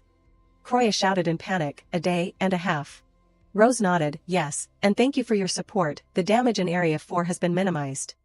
She raised her hand and placed it on her chest, "I have a belief that I can help." In her heart she thought, the fact that Mr. Radius always overcomes himself, will be significant support for the Argenta family. The plan has succeeded, although there are some side effects. Finally Croya raised her head asking, "Where is Diallo?" Rose seriously replied, "He returned safely and is now arranging his schedule. In that schedule, of course there is time to visit the madam." She instructed, "Tell him that I am very well." Rose bowed her head, "I understand." The instruction to call the doctor after the madam woke up was also His Grace's command. She gently ordered, "All right, then call the doctor and report to Diallo." Rose bowed agreeing, "Yes, for Argenta." Croya confusedly repeated, "For Argenta." Outside a notification rang out, "Madam, the doctor has arrived." "Ah," she replied, "Come in." The doctor smiled greeting, "For Argenta." Then gently saying, "Please allow me to check a little, madam." Croya nodded, "All right." After checking he replied, "There does not seem to be any major problems. If you rest well, you will gradually recover." Then gently instructed, "If you feel unwell anywhere then call me immediately." Croya nodded, "All right, thank you very much, I will be careful." Then the doctor bowed, "For Argenta." Hearing that word again she pondered, "For Argenta, I feel like I have heard this phrase a lot before." Outside two people appeared requesting to see her. "Madam, may I come in for a moment?" She replied, "Come in." The two people gently greeted, "For Argenta." Everyone together repeated, "For Argenta." Finally Croya raised her head curiously asking, "This is teamwork. I see everyone saying 'For Argenta' when they promise something before they leave. I feel the atmosphere is different than before." PL replied, "More than teamwork, the madam's actions were very impressive to Argenta." Hearing that she gently asked, "Why?" She explained, "Even the Argenta comrades are very afraid of having to sacrifice themselves on the battlefield for Argenta, but the madam rushed into the battlefield without a bit of fear. More than the things an Argenta can do. Argenta believes that you have found your first battle, even the ability of the person is not too great, but Argenta all believe that you have found your first battle." Croya confusedly asked, "The first battle?" PL replied, "What does that mean?" "It means a challenge to become a true Argenta." A challenge where the participants have to survive only using the flame of their own, without using other weapons. If the participants fail, their abilities will become a part of the Lord, but if they survive, they will become a true member of the Argenta family. Hearing this, she silently thought, it means 1 is to live, 2 is to die, I will not be able to meet this. Thinking to this point she was more contemplative, but, I can feel a vague feeling between the Argentas' relationship. I do not know when I will leave this place. Croya turned her head to one side saying, but to become an Argenta. She faintly smiled, it feels strange. She thought to herself, although that is the case, my leaving won't change anything. The true pharaoh will appear soon. She decisively prepared, I should start preparing early. Then Croya called the person opposite her, PL. Yes, she replied, Madam. Croya smiled asking, can you bring me a map of the territory? In the night, a voice rang out, deep in the mainland. Croya sat on the bed reading the map in her hand, a place where people can live their whole lives, in prosperity, without having to worry about their lives. Her hand gently searched for a suitable place. Coming here, she pointed to a place on the map, that will be the Daisy Forest. Of course, it is currently still a forest full of wild animals and monsters, but in a few years, a huge waterway will be built around the river near the forest, right? Seeing the logical place, Croya happily exclaimed, real estate is always the future. Then she thought, the only problem is, the money to buy it beforehand, if I buy it now, I will get rich. It will surely be a big bargain, where will I get the money now? While still contemplative, suddenly from the door Diello ran in calling, Croya. She raised her head calling, Diello. I was very worried about you, Croya. Only hearing him frantically expressing, I heard you woke up and wanted to come sooner, but the coastal areas keep causing trouble. Croya hearing this smiled, so you were saying sorry for not being by my side when I woke up. Diello bowed his head replying, yes, I am sorry, and thank you, you. She calmly replied, it is okay, you must have been very busy. His face worriedly asked, I heard Nia say, but, are you really okay? Croya smiled comforting, this is the first time I have used my power like that, so I think my body was a bit shocked, I am fine now. Diello was still uneasy about her, so you forced yourself to use your power, if not, there would have been serious damage, truly, many people in Arzentia are alive thanks to you, Croya. Then he sadly covered his face, I should have told you not to do that again, but that is too appealing of a power. If the same thing happens again, I do not think I will be able to stop you. Diello asked her pitifully, what should I do, Croya? Croya calmly replied, what do you mean, I will help again, of course, until we drive out the Alos family, we will support each other in this matter, right? He gently bowed his head. Thank you, Croya. As if remembering something, he took out the letter from his person, oh, that is right Croya, a letter from Duke Alos. Then he handed it to her, I thought you might need to see it, so I brought it along. Holding it in her hand, Croya curiously asked, a letter. The content of the letter appeared, once a month, according to the agreed framework for him to meet his daughter, he wants to meet Croya.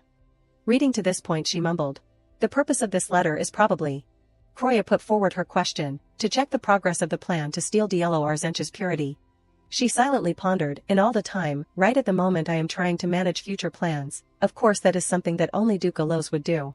Wait, was not Duke Alos supposed to have included the conditions in the marriage contract, that unreasonable term? I am sure one of them is, 50% of the profits from Arzentia's key mines and agricultural lands will be paid to the Alos family as a stipend for the dignity of Duchess Croya. Here it is, my source of money. Diello seeing that she was still silent asked, Croya, she smiled waving her hand, it is nothing, do not mind me. His eyes fell to the paper under her body, but what are you holding, is that a map? Croya nodded, ah, yes, I asked PL to bring it to me, I always wanted to live in Daisy Forest one day when I leave Argentia. Hearing this his eyes suddenly twitched. Diello silently bit his lip not saying anything. Seeing his strange expression she gently called, Diello. Finally he looked up asking her, so once you leave Arzentia, right? Diello gently replied, Croya, you sleep first, I think I will stay up a little later to finish work. She nodded smiling, all right, I am going to sleep here. You always work hard, Diello. He turned around walking away. The hallway only showed his lonely figure. Diello remembered what she said, one day when I leave Arzentia, I want to live near Daisy Forest. Thinking this he repeated, Daisy Forest, huh?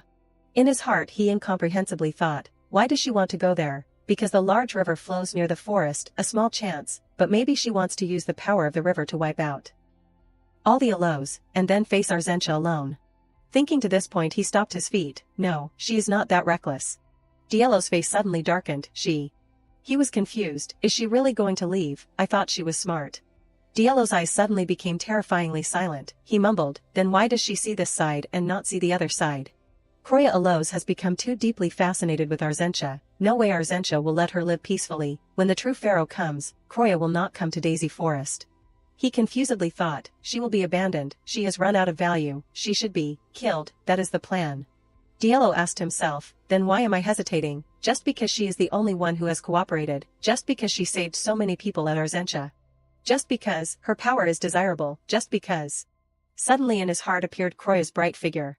Diallo was silent for a long time. Then gently mumbled, if the pharaoh arrives late.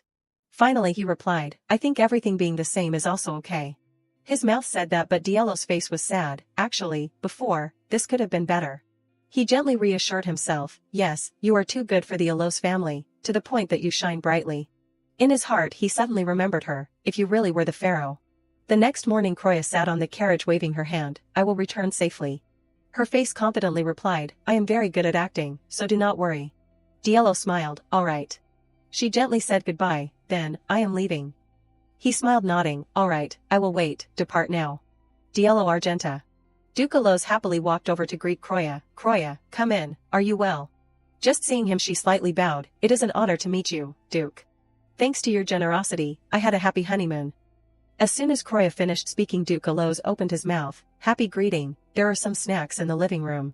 Let us talk there. She did not refuse, yes, of course. Although her face did not change her expression, in her heart she was secretly scolding him, happy greeting, how audacious, what is he plotting this time? Before long Duke Alose had led her to the room at the end of the hallway. Suddenly he spoke, well then, to give father and daughter some privacy. Would you mind leaving? Although it sounded like a normal question, Duke Alose's eyes glanced at everyone there threateningly. But PL, Rose, and the knight beside them did not intend to leave, they stood there silently without moving at all. Duke Alose pretended not to pay attention to their attitude and still joked, come on, do not tell me that Arzentia does not allow a moment of bonding between parents and children.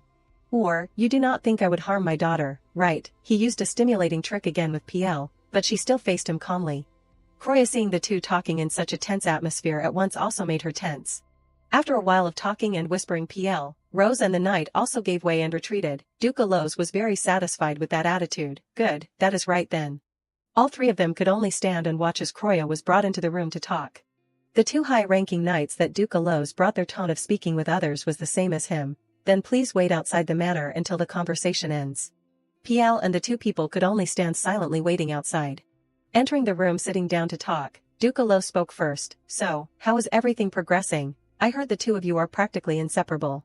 Although on the outside Kroya still replied calmly, well, I have been trying to stay in the same room with Diallo until now. But on the inside she began to have a wave of feelings, what is this? What caught her attention was the two knights standing behind him. There was an Alose servant in the living room already, but the problem is, Diallo Arzentia is only 2. Something was not right, even though she sensed it, Kroya still sat and talked calmly as if nothing was wrong. To be honest, he is a bit naive. And I think the fact that I come from Alose makes it harder for him to open his heart. Duke Alose suddenly interrupted, is it not because you are not trying? Not giving him a chance to blame her, she immediately rebutted, of course I am trying, but you know how this works, to get the Duke and Pharaoh together, only taking their purity is not enough. Duke Alose also had to acknowledge her words, I know that. Diallo will not go further until he opens the seal of his ability, he won't even try to be intimate until then, so it will take some time. TSK, you do not realize that. Duke Alose looked at Kroya with a gloomy face, emotional bond exists for a reason, can't you even do that right? As if being hit in a weak spot, she was a little guilty, I know he is a waste. But facing him, he was even worse than she imagined. Kroya's hand unconsciously tightened the hem of her skirt. Suddenly her whole body was covered by a dark and ominous murderous energy. Kroya's face quickly turned purple from lack of oxygen, I can't breathe. This pressure was pressing down on her. Suddenly the teacup in front of her shook violently. Duke Alose speaking while using his power controlling the tea water inside the cup to overflow upwards, you do not understand what I have told you. Seduce him, at all costs. Finishing the sentence the tea water had been turned into sharp pieces of glass that were controlled by him rushing and cutting across Kroya's neck. Despite the wound on her neck bleeding, she still tried to remain calm to answer him, of course, that is what I am trying to do. Duke Alose waved away the remaining tea drops, looking at her with contemptuous eyes, what is the use of effort without results? It is just not going as I thought, Duke. What, are you saying that kid has lost function at this age? Hearing those words coming from his mouth, Kroya could not hide her disgust when looking at that cunning face. He is not just cold-blooded, but also vulgar. An absolute scum, she had to try to suppress that disgust and reply, I do not think that is the problem. He only said he can't do it unless his heart agrees. Sorry for lying, Diallo, but now, I need to worry about myself first. Croya was lost in thought, so she did not pay attention to the piece of glass that was flying fast, heading straight towards her neck. Croya did not pay attention and continued to say, if I push him, it may only make him close his heart more, so I am trying to slowly. But I have a plan. As soon as she finished speaking, the piece of glass also stopped in time. The second before, Duke Alos wanted to eliminate her immediately, but the second after seeing she still had value, so he did not take action. His eyes looked at Croya with a commanding look. Continue. At this time she spoke the plan she had prepared in advance. If I want to win Diallo's heart, I need something, but their family hardly has any money besides the allowance for the Duchess's dignity. So, I want a portion of that allowance to be redirected to me, even if only 1/10 is enough. Hearing this, Duke Alos' complexion was quite better. Reasonable, alright, I will redirect a portion as you say. Hearing what she wanted to hear, he finally calmed down, redirecting the tea water back to the original direction, but next month, I expect better results, understand? Not wanting to linger any longer, Croya stood up, replying, yes. With that, I won't have any trouble funding everything in the future. She quickly walked out the door, not forgetting to say goodbye to Duke Alos, then please excuse me. When Croya was carrying her thoughts opening the door, I managed somehow, but there was a voice calling her back, wait. She only glanced back to see who was calling. Croya thought she would be able to leave here safely, but Duke Alos had the two knights step forward, holding both her arms tightly, the name Diallo Arzentia engraved on your back. We will need to carve it again. He looked at her crazily. Croya wanted to scream but could not utter a sound. Not knowing how long had passed, the sun had gradually set. Croya's servants and knights were still standing waiting for her outside. As soon as they saw her figure coming out, PL hurriedly stepped forward. Croya walked out with a somber face, not saying a word. PL ran over, intending to say something, madam, but she remained silent. Croya slowly stepped onto the carriage, her words becoming shaky, prepare the carriage, get ready. PL still did not understand what was going on but obeyed the order, yes, madam. She turned to the driver saying, let us depart. He then pulled the horse reins, understood. The carriage began to roll under the twilight. At this time in the carriage, PL dared to open her mouth, madam, you do not look well. Before she could finish speaking, both suddenly startled and sat up, are you sure that? Croya's entire body covered in blood collapsed onto the seat, madam. PL and Rose only then noticed her back full of blood. In a blur, Croya only saw two figures standing close to her, constantly calling, madam, madam, wake up, madam. Retaining a bit of consciousness, she spoke to PL, PL, I am fine, I will be better after a while. PL worried, incessantly coming closer to gently hug Croya, asking, what happened at the Alos house? Suddenly she felt a liquid that was still wet and sticky on her hand, what is this? PL's face at this time darkened, she brought her blood-stained hand up to smell it. PL sensed something, gently turning to ask Croya, madam, may I check your back? Receiving her agreement, alright, she then stepped forward to lightly take off Croya's outer coat, then please excuse me for a moment. PL and Rose could not believe their eyes when they saw her back full of blood carrying the word Diallo. PL hesitantly spoke, did you also return in this state last time? Croya also did not deny it, yes, you know, that I had the fake Diallo name carved. She stammered, looking back at her hands full of blood, even so, this is. Knowing that she could not interfere in Croya's affairs, PL could only comply and help her. I will give first aid immediately, although we are arriving at the manor a bit late. I will instruct the driver to be careful so that you do not feel uncomfortable, madam. Croya was also very grateful for her kindness, alright, thank you. Before long it was dark. At Diallo's manor, he did not know how many times he had looked at the watch, his eyes were always directed towards the door, waiting for Croya to return. Although on the outside Diallo did not reveal his emotions, in his heart he was very worried. It is much later than expected. Did something happen? While lost in thought, a knight hurriedly ran in, reporting, family head, the madam, has arrived. Diallo only replied briefly, you are late. Croya, hearing his voice, was stunned, Diallo, why are you still awake? Seeing her purple face, Diallo's eyes widened. He seemed to understand something, so he only gently asked, did you carve the name again? Croya, hearing Diallo ask that, was very surprised, you know. He answered as he stepped closer, I just found out. Diallo gently stepped closer, comforting her, it will be best if you treat the wound properly, Croya. She shyly refused, first aid has been done well, so it is okay, Diallo, it will heal gradually inside. Seeing Croya's attitude like that, Diallo could not help but say sternly, so what? Let us do it again properly, Croya Alos. But quickly his attitude returned to normal and smiled, looking at her. Feeling his concern for her, Croya could not bear to refuse. Alright, I will be grateful if you do that. Diallo looked at that smile and could not help but feel heartbroken. That smiling face, even after what happened, do you know it drives people crazy? After showering, Croya went to the room for Diallo to treat her wound. Oh, please tell me if it is too painful. She again asked a foolish question, if I tell you, will you make it not hurt? But Diallo still gently replied, no, I will do it faster. She then looked up complaining to him, oh, then please do it faster, it is quite stinging, it even hurts when I straighten my arm. After applying the medicine, Diallo's eyes saw something on Croya's back, that is. He was a little distracted not hearing her voice, as fast as possible, please, Diallo. He widened his eyes in horror when he saw it, a bruise. Wanting to see more clearly, so Diallo gently swept Croya's hair to one side, a bruise, what is this? But unexpectedly when he just swept the hair aside, it revealed her back full of bruises on both sides of her shoulder. He intended to say something, but his lips only moved without making any sound. Diallo's entire body was surrounded by murderous aura, his face dark and frightening, until hearing Croya call Diallo, he returned to his gentle appearance. What is it? Is there a problem? Diallo tried to adjust his emotions. He then smiled gently, replying, it is nothing. While saying that, he tried to apply the medicine faster. I will finish soon. Croya also could barely endure it anymore because it was too painful. Yes, please. After a few minutes it was finally completed, finished.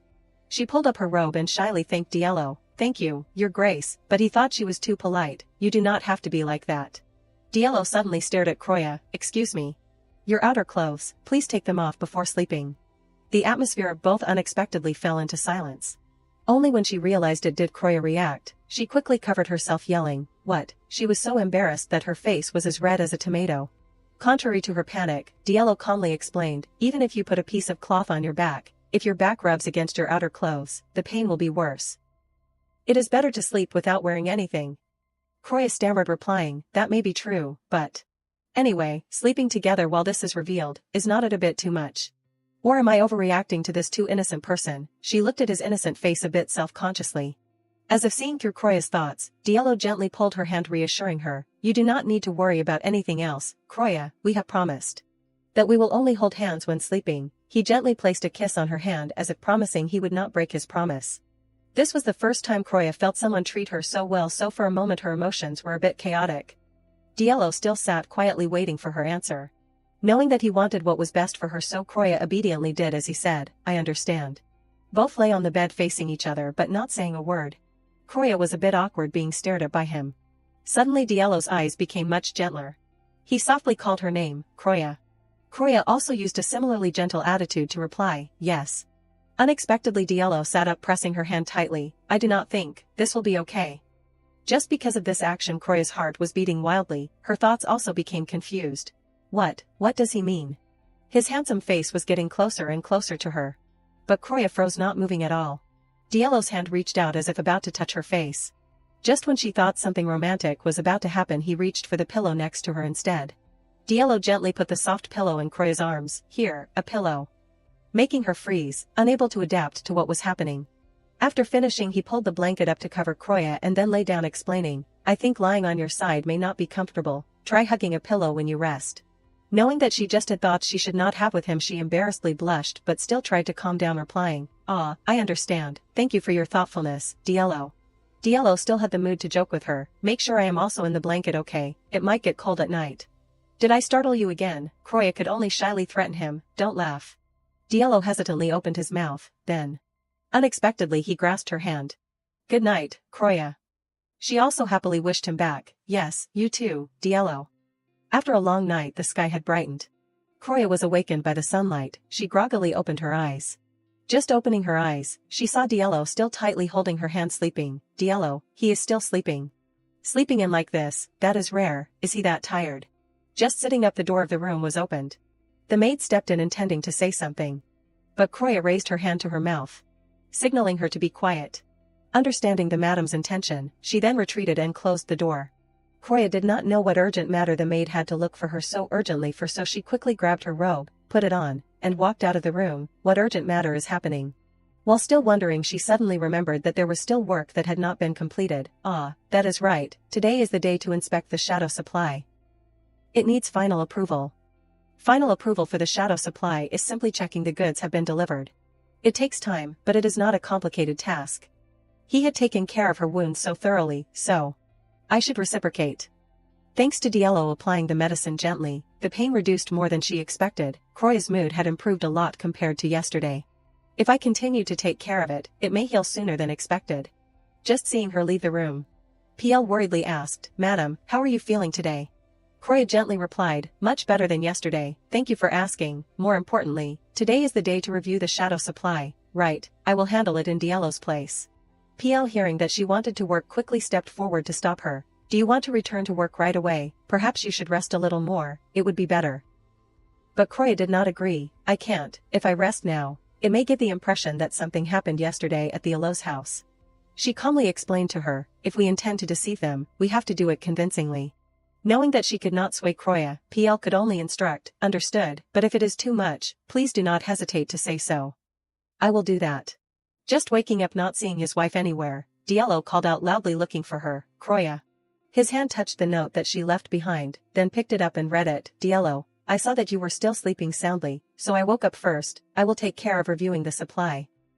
It is the least I can do after all that you have done for me, Croya." Diallo, after reading, could only helplessly. Just raising his hand to touch his face like someone smelling something, he brought it down to look. Diallo stared intently at that hand. Then remembered Croya's hand had grasped it.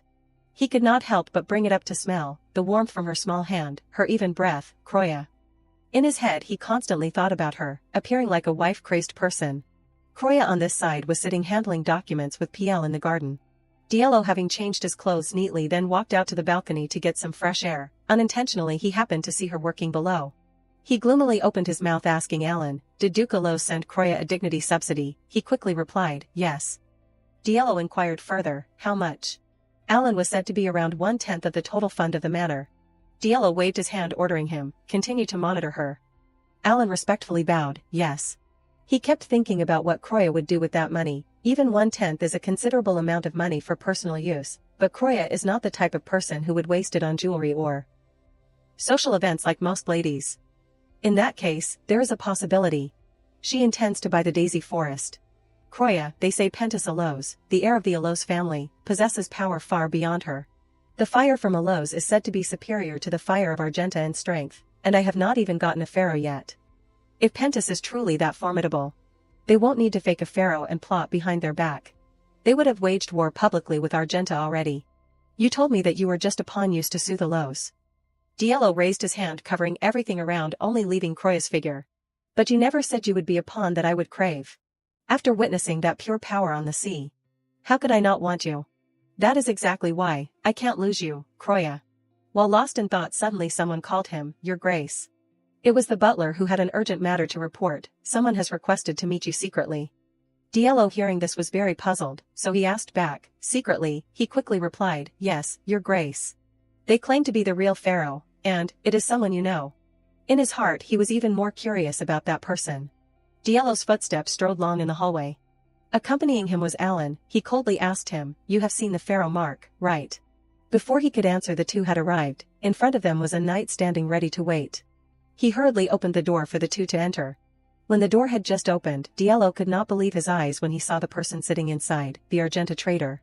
It was Venia. She rested her chin, lazily leaning against the chair.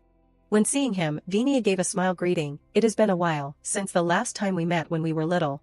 Duke Diallo Argenta." But her attitude clearly showed sarcasm. "To be more precise, this is the first time we have met again since the former Duke and Madame Argenta passed away, right?" Diallo, looking at Venia, could not avoid remembering those painful memories. The traitor who revealed Argenta's secrets to Duke Aloj, in all people. The person that I am forced to learn to love. It was actually the person who offered my mother into the hands of the enemy. His eyes, looking at her, were full of hatred. Venia speaking while pulling down her sleeve, "Don't look at me with those eyes. Anyway, I can't be blamed, because I am also a pharaoh after all." Revealing the scar engraved with the name Diallo Argenta. "You must be shocked that I entered Argenta without facing any obstacles, right? But do not blame the guards." While speaking, she was displaying the power of controlling tea water like the way Duke Allos had done. "They are just afraid to touch me." Diallo paid attention to with some surprise. "Used to be a person of Argenta, but is using the power of water. How is that possible? No, something is very strange. This is not the pure hydro art that Croya or the Aloj blood clan use. The magic that Venia uses, something is not right." His train of thought was interrupted by Venia's words. I told them that Duke Aloj is backing me, that is enough to scare them. It is not because they are incompetent. Diallo was not like those guards who were tricked by her, a blatant lie. She completely does not know that Duke Aloj has appointed Croya as the pharaoh already. If Duke Aloj knew Venia was the real pharaoh, he would have definitely found a way to pull her to his side or eliminated her swiftly. Then, what exactly is this traitor trying to hide? Both looked at each other full of murderous intent, each with their own plans. Venia stopped playing with the teacup and began to go straight to the point. Anyway, I was very surprised too. I did not expect that Diallo Argenta, who used to be so gentle that he could not bear to hurt a flower, was actually the one who murdered his parents. She sat close to him and intimately patted his shoulder. Venia speaking while wrapping her arm around Diallo's neck. Duke Aloj probably believes his scheme has succeeded, but I have been going back and forth between his court and Argenta. I know the truth very well. Hugging his neck, getting close to say, that you stood still watching your parents fall. You could have completely saved them, but you did not, is that right? She always tried to touch the deep pain in Diallo's heart. Diallo, who had been silent until now, finally opened his mouth to speak. Why does it have to be you? Why are you the pharaoh? Hearing him speak, Venia laughed very happily. That is right, why me? Diallo could not help but think of Croya's beautiful appearance. Why is the person that I am forced to love is not her, but a person like her? Venia again continued to chatter with him. I am not that hateful, right? Even after knowing your secret, I still kept silent. The more he listened, Diallo found it ridiculous. She only kept her mouth shut because she knew that if she spread rumors she would also be arrested by Argenta's intelligence network. But now she is acting like she is protecting me. Even so, Venia intentionally went to the window, looking down at Croya, raising her voice asking, who is that fake pharaoh? I heard the wedding was magnificent. Don't tell me you were stupid and gave your chastity to her. Seeing your indifferent face when seeing me, you must have known she was just an imposter from the beginning, right? Before anything she showed malice towards Croya. Whatever the reason, quickly eliminate her, then we will continue our wedding night. If you can't do it, then let me. Diallo looked at her but was not angry at all. Only coldly sitting there saying, why are you so eager? Venia still tried to act like she was kind and thinking for him. Ah, well. Becoming the Duchess of Argenta means that I can finally end 10 years of running, and enjoy the luxurious life worthy of me, but truly, isn't Argenta desperately longing for a pharaoh? Hurry up and return the seat to me. She even dared to threaten Diallo. If not, who knows what stories I will make up. Venia was always saying non-stop, do you know why I let the former duke and madam die? You crave that title, right? Is that really necessary? Diallo stepped closer, grasping the curtain, and said to her, that duke title is already in my hands. I simply like watching a rabbit dance, while not knowing fangs are pressing close to its neck. But I do not have any affection for those stupid moths who keep flying straight into the fire. Do you remember when my life was threatened? Venia still tried to act calm and concerned about him. Did you get sick or something? But was bluntly denied by him. No. Among all the descendants of Argenta, including my father, almost no one was born with a weak physique. Just answering Diallo's hand was creating fire from his power. If a person does not have innate strength, then they will not be able to endure this magic. The more outstanding the power is, the sooner the heir will receive the succession emblem. The flame that was burning larger and larger surrounded Venia. And when that transfer happens, the pharaoh of the former leader will become useless. I understand that very well. Then who was it that tried to poison the air? His eyes looked at her as if wanting to kill her right now. Why should I hesitate when taking action against those who tried to kill me before, even if the person who knows the truth is you? Although very scared, Venia tried to comfort herself. Well then, I am also his pharaoh. Even if he threatens to kill me, he won't be able to kill me. She even had the nerve to reply to Diallo, forget it, worry about preparing for the wedding. Before it is too late, Argenta must get its worthy pharaoh. Before it is too late, there are still too many obstacles. His eyes shone suddenly lowered. It is not that it is too late, but it is too early. The pressure from Aloj and Cardiel has not reduced at all. The traitor is still hiding and Argenta has not revealed himself. A traitor carrying that tainted hydro art, yet presumptuously calling herself a pharaoh, and the most dangerous thing, is if Croya knows that the real pharaoh has appeared. The contract between the two will end and she will leave Argenta. In Diallo's head he always thought about the girl he secretly loved. If only Croya was the real pharaoh, not this person. Croya is the person who excels more than anyone else in Argenta in every aspect. What exactly is it? What is the difference between her and Croya? What does she have that Croya does not? What is it that makes her become my pharaoh and not someone else? If I can find that thing. The more he spoke, his body shrunk, his mood began to be chaotic. But still trying to stay awake, ordering the guards, from ancient times, what makes a person be chosen to become a pharaoh? If necessary, I will trace every piece of this traitor's past. Investigate her, do not miss anything, obey. A lowly trader is not qualified to become the Argenta madam. Dinia, seeing Diallo send people to arrest her, shouted loudly, "What is this?" He did not pay attention to her and only listened to his own thoughts. "Currently I want a perfect person," letting her scream and struggle behind him. "I am your pharaoh, you dare, let me go, Diallo." Diallo gently pulled the curtain, peeking at Croya from above. "I no longer want a pharaoh that I am forced to love. I want a person that I can't help but love." Only when seeing her did his mood become better. PL stood outside knocking on the door of Croya's study. "Sorry, madam." Hearing her voice, she immediately let her in. "Come in." PL handed the stack of papers she had brought to her. "I have brought the map that you requested." Croya was very satisfied with her work ethic. "Oh, thank you." She eagerly looked through those documents. "I have to start preparing step by step from now on." Croya carefully instructed, "PL, use a fake name to slowly buy land around there. Make sure no one recognizes it." PL bowed, accepting the task. "I understand." Croya also did not forget to instruct, "And do not forget to buy it with my money."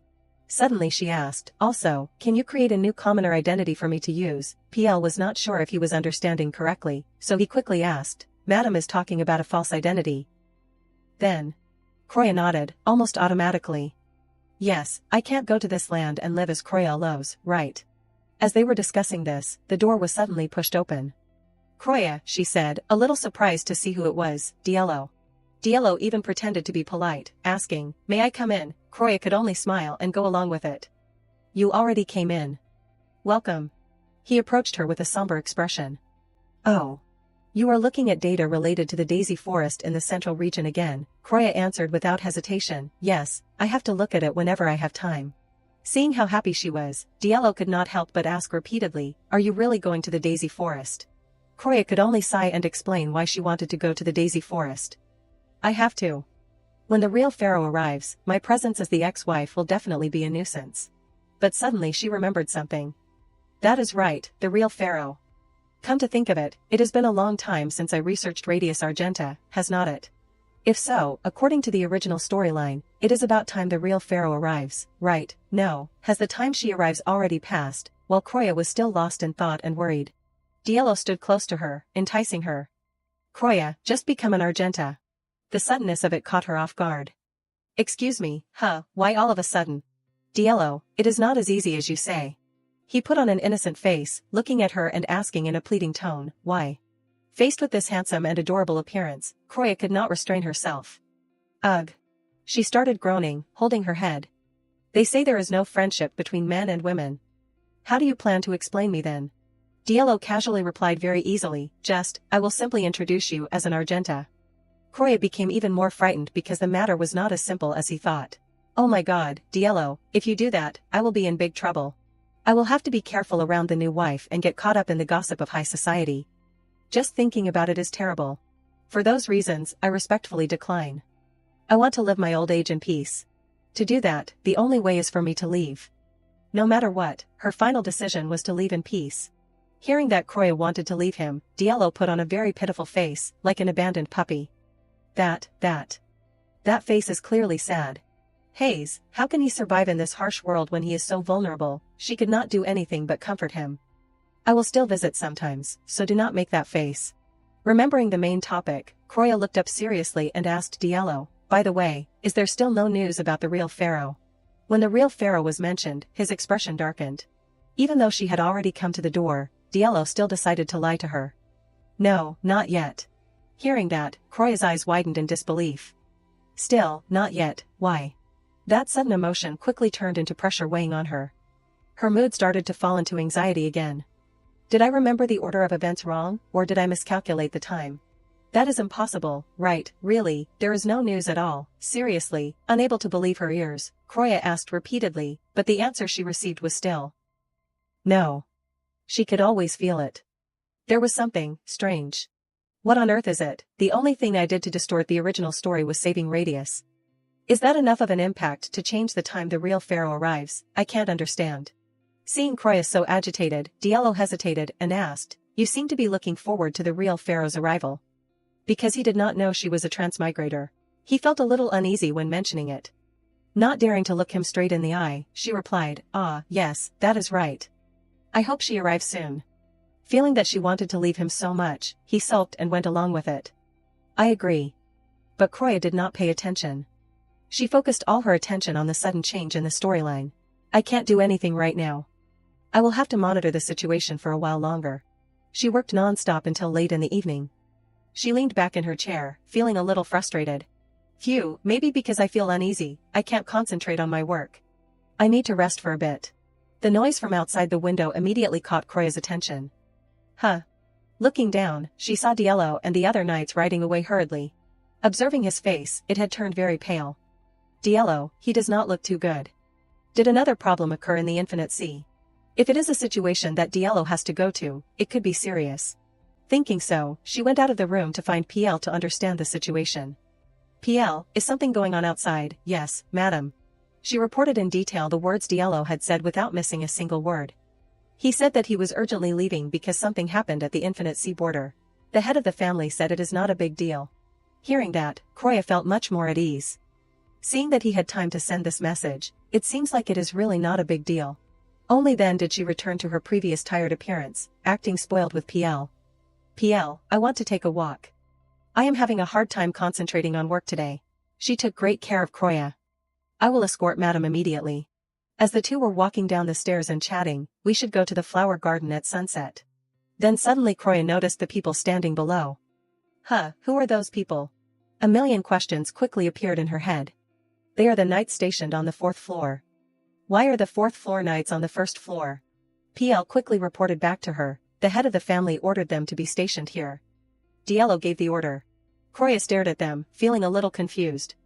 The 4th floor knights, who play an important role in the Argenta family, on the 1st floor, and Diello personally gave the order. Something's a little strange. While she was still wondering, footsteps and a servant's hurried call came from upstairs. Madam, madam. PL looked up and asked first, what is all this noise about? That maid hastily reported, in the head of the family's office, Mirda's contract is on fire. Kroya was shocked to hear that the documents were on fire. She clenched her fist when she thought about the possibility. Don't tell me. PL understood what she meant and replied, yes, it seems he violated the rules. Kroya could not believe that the closest person to her was a traitor. He finally betrayed us, Mirda, which family did he leak my information to, and right when Diello is away. She quickly left with the two maids to catch up with Diello in time. Diello is on a campaign right now, so we have to catch up with him immediately. Is there any way to know Mirda's location? According to information from anonymous people, his path is towards the northern border, perhaps the last known movement. Cut to the next scene, the northern border is the Cardial family of the wind. Kroya carefully calculated the route. If it is the border region, Mirda plans to cross the territory of Cardial. The person he leaked the secret to is probably Cardial. But the road between Cardial and Argenta is blocked by a mountain range. How could he think of crossing the mountains when Argenta could just set them on fire to deal with it? No, there is no need to go by land, right? She voiced her thoughts to the two maids. There is also the option of going by boat and by sea. Mirda must have gone by boat with someone who controls the wind. A boat that cuts through the water with the wind is many times faster than going by land. PL also agreed with that thought. That method is certainly possible. But, if that is the case, Mirda is probably in a position that we can't catch up to. But Kroya denied it, perhaps she had her plan. No, we can catch up. She confidently threw the door open. Because in the end, it is on the water. We will chase after them immediately. Outside the coast, the Amos group were talking. Thank you, Your Highness, thanks to your personal visit, we were able to finish everything quickly. Diello replied. It is a relief that no magician-type monsters appeared in the 4th area like last time. Clean up the area quickly, Amos. The commander of the 1st area immediately obeyed upon hearing that. Understood. After finishing speaking, Amos could not help but think to himself, this is strange. I definitely reported to Cassilis that a small force was enough to handle this. But the head of the family personally participated in the battle. Moreover, it has been a long time since he resolved everything with just a sword, not with his fire. I can feel the emotions from the tip of his sword. Is something happening? Right at this moment, a voice suddenly rang out, Kroya, become a part of Argenta. The image of Kroya suddenly appeared in Diello's mind along with the words, I will have to politely decline, I want to live my old age in peace, I hate Argenta. The more he thought about it, the more Diello's face twisted.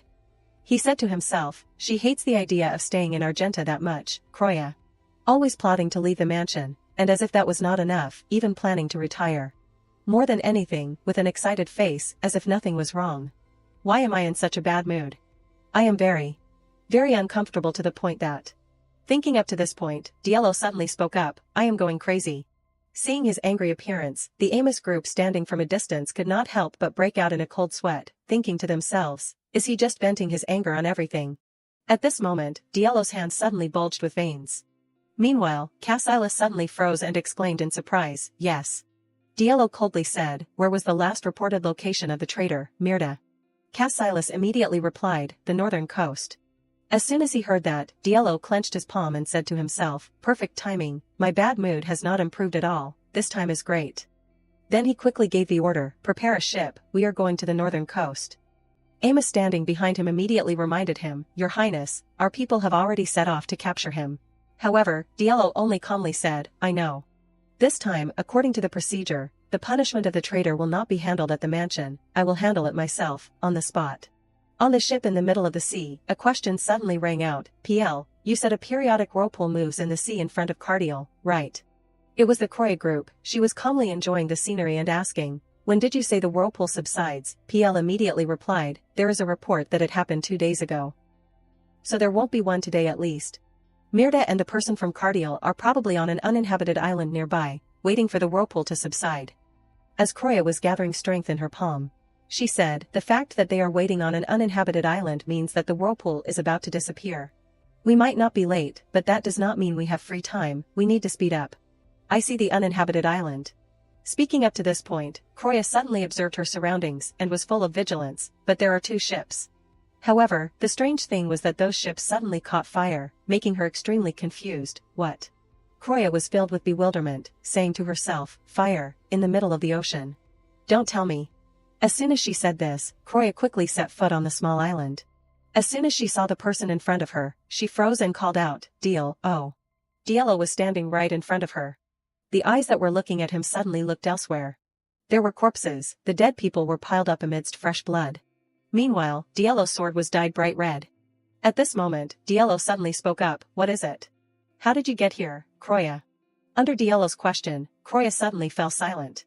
A moment later, she replied, I received a report that Mirda's contract was on fire in the office, so I came in your place. But, did you do it yourself, Diallo? As he approached her, Diallo coldly said, it is sad to have to execute the contract, I wrote it hoping it would never be broken.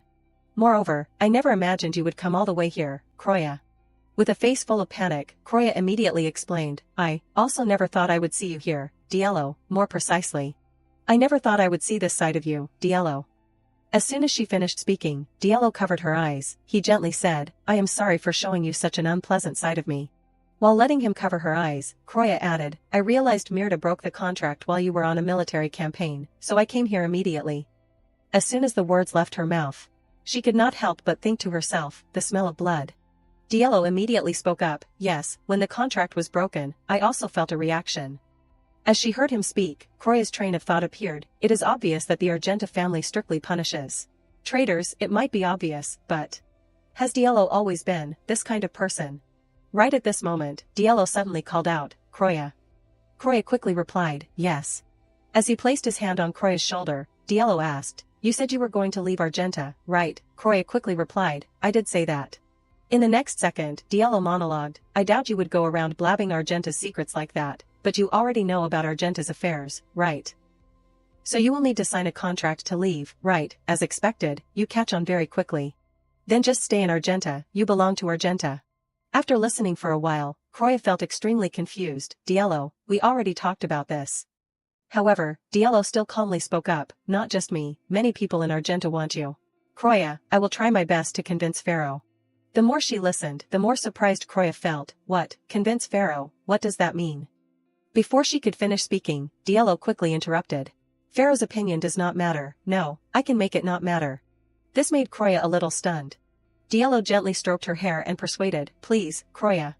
Under this situation, Croya could only clench her palms and helplessly call out, Diallo.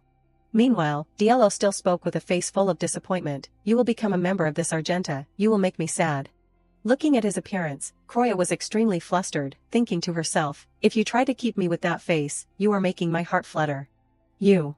The space between the two of them seemed to stop flowing, a moment full of silence. After a while, Croya spoke up, I think I will. Before she could finish speaking, she noticed Diallo's hand trembling terribly and thought to herself, you are trembling, Diallo.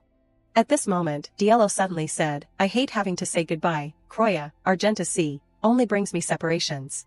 Croya was filled with embarrassment, thinking, that is right, I only know half of the original story, but I am sure it was planned like this, the young Diallo sitting by the sea, waiting wearily for a knight who fell on the battlefield 10 days before that. But the Diallo of that year still was not willing to accept that. I understand why an emotional person like Diallo would be so distressed. After thinking for a while, Croya immediately reassured, okay, calm down now. As she hugged Diallo, Croya gently said, I promise you. I won't leave suddenly. Holding her tightly in his arms, Diallo asked again, promise, in the next second, Croya immediately agreed, yes, I promise. Diallo suddenly expressed his feelings, I do not want to leave you, Croya. Croya gently said, we will definitely be together until Pharaoh comes, and I won't leave, right after she comes. As soon as he heard this, Diallo was extremely happy, thank you. Meanwhile, Croya pondered, I have to train his spirit to be stable before I leave, even at this moment. He is still being careful not to touch my wound. Right at this moment, PL standing from a distance suddenly reminded, Your Grace, Madam, sorry for interrupting, but, it is time to pack up. As soon as she heard that, Croya was startled and amazed, ah, that is right. Then she quickly smiled and said, Diallo, let us go. Diallo immediately agreed, As soon as the words left his mouth, he shouted loudly, erase all traces and return to Argenta immediately. Everyone quickly followed, answering in unison, yes. In the room, as Croya sat next to Diallo, she spoke up, by the way, Diallo, you need to practice your expressions again. As soon as he heard this, Diallo was taken aback, practice expressions, Croya replied, that is right. If you were to reveal the face you just made in front of the enemy, it would be no different from being easy prey for them. Try to make a scary face. Diallo immediately listened to her, quickly making a scary expression and asking, like this. However, under his appearance, Croya could only helplessly think to herself, he looks like he is sulking over dinner. Then she spoke up loudly and resolutely, it is not working, alright, I will teach you myself then. How to appear tough, how to act like a capable king, something like that, anyway, I am not as naive as you, Diallo, that is why I will be a good teacher for you. As soon as he heard this, Diallo smiled happily like a flower, saying, being taught by you is an honor for me, Croya. Croya immediately reminded him, hey, first of all, you can't keep grinning like that all the time. Rest now, I will go check the situation, the monsters are more aggressive at night, so leave it to me. As soon as she said this, Diallo's expression suddenly turned cold. In the next second, he drew his sword. With a dark and scary face, Diallo immediately cut his hand. As soon as she heard the strange sound, Croya quickly turned around to look. It was Diallo's arm, he was bleeding a lot. Croya could not help but worry and immediately approached to ask, Diallo, your hand is bleeding. Meanwhile, Diallo took advantage of her inattention to push the dagger under the small chair. Croya worriedly asked, oh my god, are you okay, why did this happen suddenly, when did this wound appear, I did not see it just now. Diallo immediately replied. During the battle, I felt his sword touch my hand, but the wound must have torn open later. Croya hurriedly stood up and said, wait a minute, I will go find a doctor. As soon as he saw this, Diallo quickly grabbed her hand and begged, no, please, just stay with me. In case there is still a possibility of a traitor. Then revealing my condition would be very dangerous, whether it is here, or at the mansion. His words directly convinced Croya, she quickly replied, you are right. Then let us stop the bleeding first and then decide, I will take care of the wound until it heals completely. Diallo said again while holding his painful wound, thank you, Croya. Then he quickly switched to another topic, I thought he would make a wiser choice. As soon as she heard this, Croya asked back, Mirda. Diallo said, yeah, because we have known each other for a long time. As soon as he said this, the two of them made eye contact. Croya gave a forced smile and asked, you think people you have known for a long time won't betray you? Meanwhile, Diallo calmly replied, yeah. The more she listened, the more startled Croya was, thinking to herself, really, this won't do, he is too naive, this will definitely mess up the plan. It seems like I have to take this opportunity to teach him a new lesson. As soon as she finished thinking, she spoke up, Diallo, are you still investigating the people who plan to escape to Cardiel? Diallo replied, the insiders should have news soon. The more she listened, the more Croya thought in her mind, that is right, at least the intelligence unit is still trustworthy, the head of the intelligence unit. Rick is absolutely loyal to Argenta, his nickname is Sunflower, a subordinate who is absolutely loyal. Finishing thinking, Croya spoke up, while the intelligence unit is investigating, we will personally eliminate the traitors. This made Diallo extremely curious, how? Croya smiled and said, just wait and see. At another place, there were some whispers. I heard Mirta betrayed us. It is the first time I have seen a traitor since the previous duke was in power. But I heard Cardiel is just taking advantage of Argenta after the escape. Right, that is right. They only plan to extract information from Mirta and then dispose of him, those evil bastards. They dare spread rumors like that again. I think we can catch a few more traitors thanks to that. That is a great idea. As soon as she heard these whispers, Kroya thought to herself, thanks to the original Kroya's body, it still remembers very clearly how to handle situations like this. So I can make the most of it. Right at this moment, a voice suddenly rang out. These are the people who planned to escape because they heard the rumors and thought they could not escape to Cardiel anymore. But they did not breathe a word. As he spoke, the knight turned around and asked, "What should we do, your grace?" Under this statement, Diallo could not help but ponder.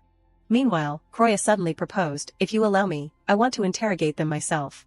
Under this situation, Diallo said, "It is not impossible, but they won't be easy to make talk. Even threatening to kill them might not make them confess." Kroya calmly replied, "Death is just one of the many tools to break a person's spirit. First of all, please help me prepare 2 rooms. It is best if there is a glass partition, and if there is not, then make sure they can hear each other. I will teach you how to make a person open their mouth without killing them, so watch carefully, understood?"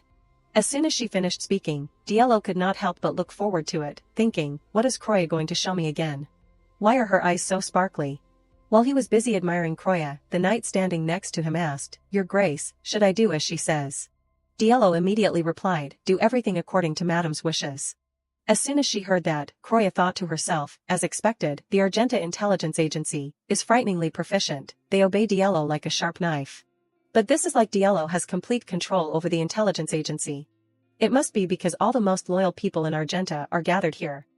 Diallo seemed to sense that Kroya was looking at him, and immediately turned his head to look at her. Then he smiled with a face full of joy. Diallo gently asked, "Do you need anything else?" Kroya quickly replied, "Ah, no, that is enough." Seeing this, Diallo immediately reminded, "Then let us go, Kroya." Kroya's voice suddenly rang out, "Listen carefully, from now on, the place where you are, the water will rise little by little. Because it is not just 1 or 2 people who want to go to Cardiel, so do it in the right order so as not to be suspected. I understand what they mean is that they want to retreat slowly.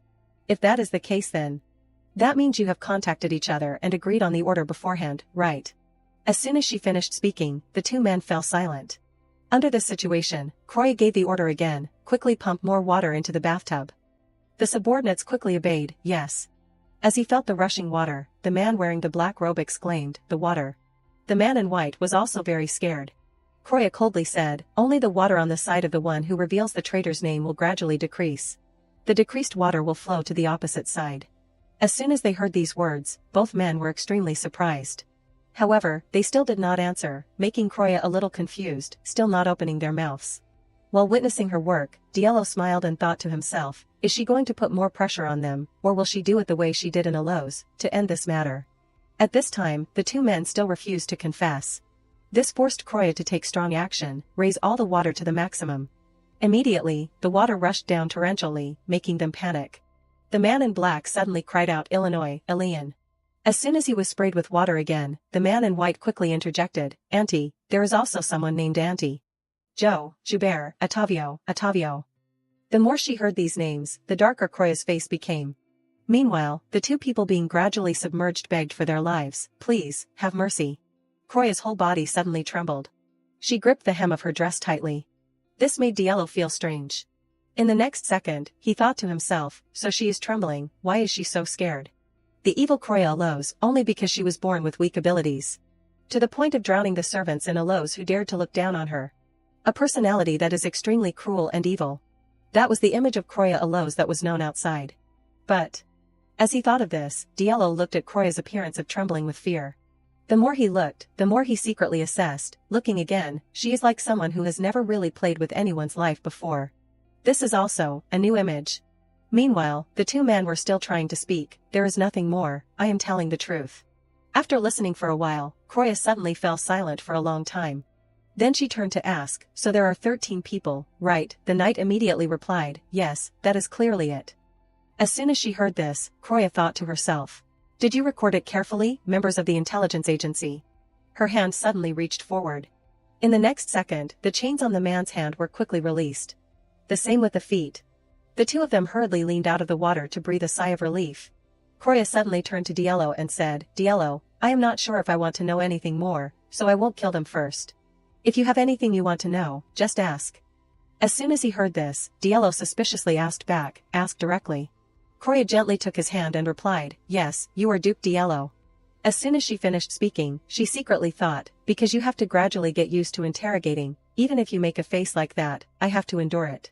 Being torn apart in a messy way is better than being torn apart in a pure white state, Diallo. Meanwhile, Diallo was very cautiously and awkwardly speaking up, I will try, Kroya. As soon as she heard that, Kroya said back, then I will go rest for a while now. As soon as she went out, PL called out, Madam. Meanwhile, Kroya was still very worried and confused, or should I stay with Diallo? However, in the next second, she immediately refuted her own thoughts, no, Diallo needs to be stronger. Come on, you can do it. Thinking so, she spoke up, PL, I have a place I want to go. PL could not help but be curious about this, yes, miss, where do you want to go? Kroya replied, the first floor of the main building that the fourth floor soldiers guarded last time. I have to investigate why the fourth floor soldiers were sent down to the first floor. Inside the room, the two men were still being interrogated. Diallo stood in front of the two of them. His face did not even show a bit of emotion. Under the life or death situation, the two men kept begging, have mercy, please have mercy, your grace, if you spare our lives, we will live as if we are dead. Diallo coldly said, if Kroya has spared your lives, perhaps I should also be merciful and let it go. As soon as he heard that, the man in white approached the shore and replied, thank you, your grace. At this moment, suddenly red flames appeared on Diallo's hand along with the words, however, I am an unrefined beast, different from Kroya's expectations. As soon as he finished speaking, he made everything engulfed in a sea of fire. Diallo coldly spoke up, I will give you one of two choices. Outside the hall. Kroya could not help but look at the person in front of her in confusion. She pondered for a long time. The more she looked around, the more Kroya suspiciously thought, it is strange. Before, it was full of soldiers on the fourth floor, but now there are only soldiers on the first floor. The assignment of the fourth floor soldiers, who are the core manpower of Argenta, must have a reason. Clearly. To guard this door. Thinking of this, Kroya spoke up, PL, if you go inside, what would it be? PL immediately replied, it is the path to the basement. This made Kroya very surprised, the basement, then she could not help but think, in the original story. This place was only used as an area that servants were not allowed to enter. But the fact that there are so many fourth floor knights here means that there is something important inside. Just as she was about to open the door and enter, Diallo suddenly appeared behind her and called out, Kroya. I wonder if you have ever heard that a wife can go anywhere with her husband. Only the basement is not allowed, the Mad Earl once said that. As soon as she heard this, Kroya was confused, could Diallo be that Mad Earl?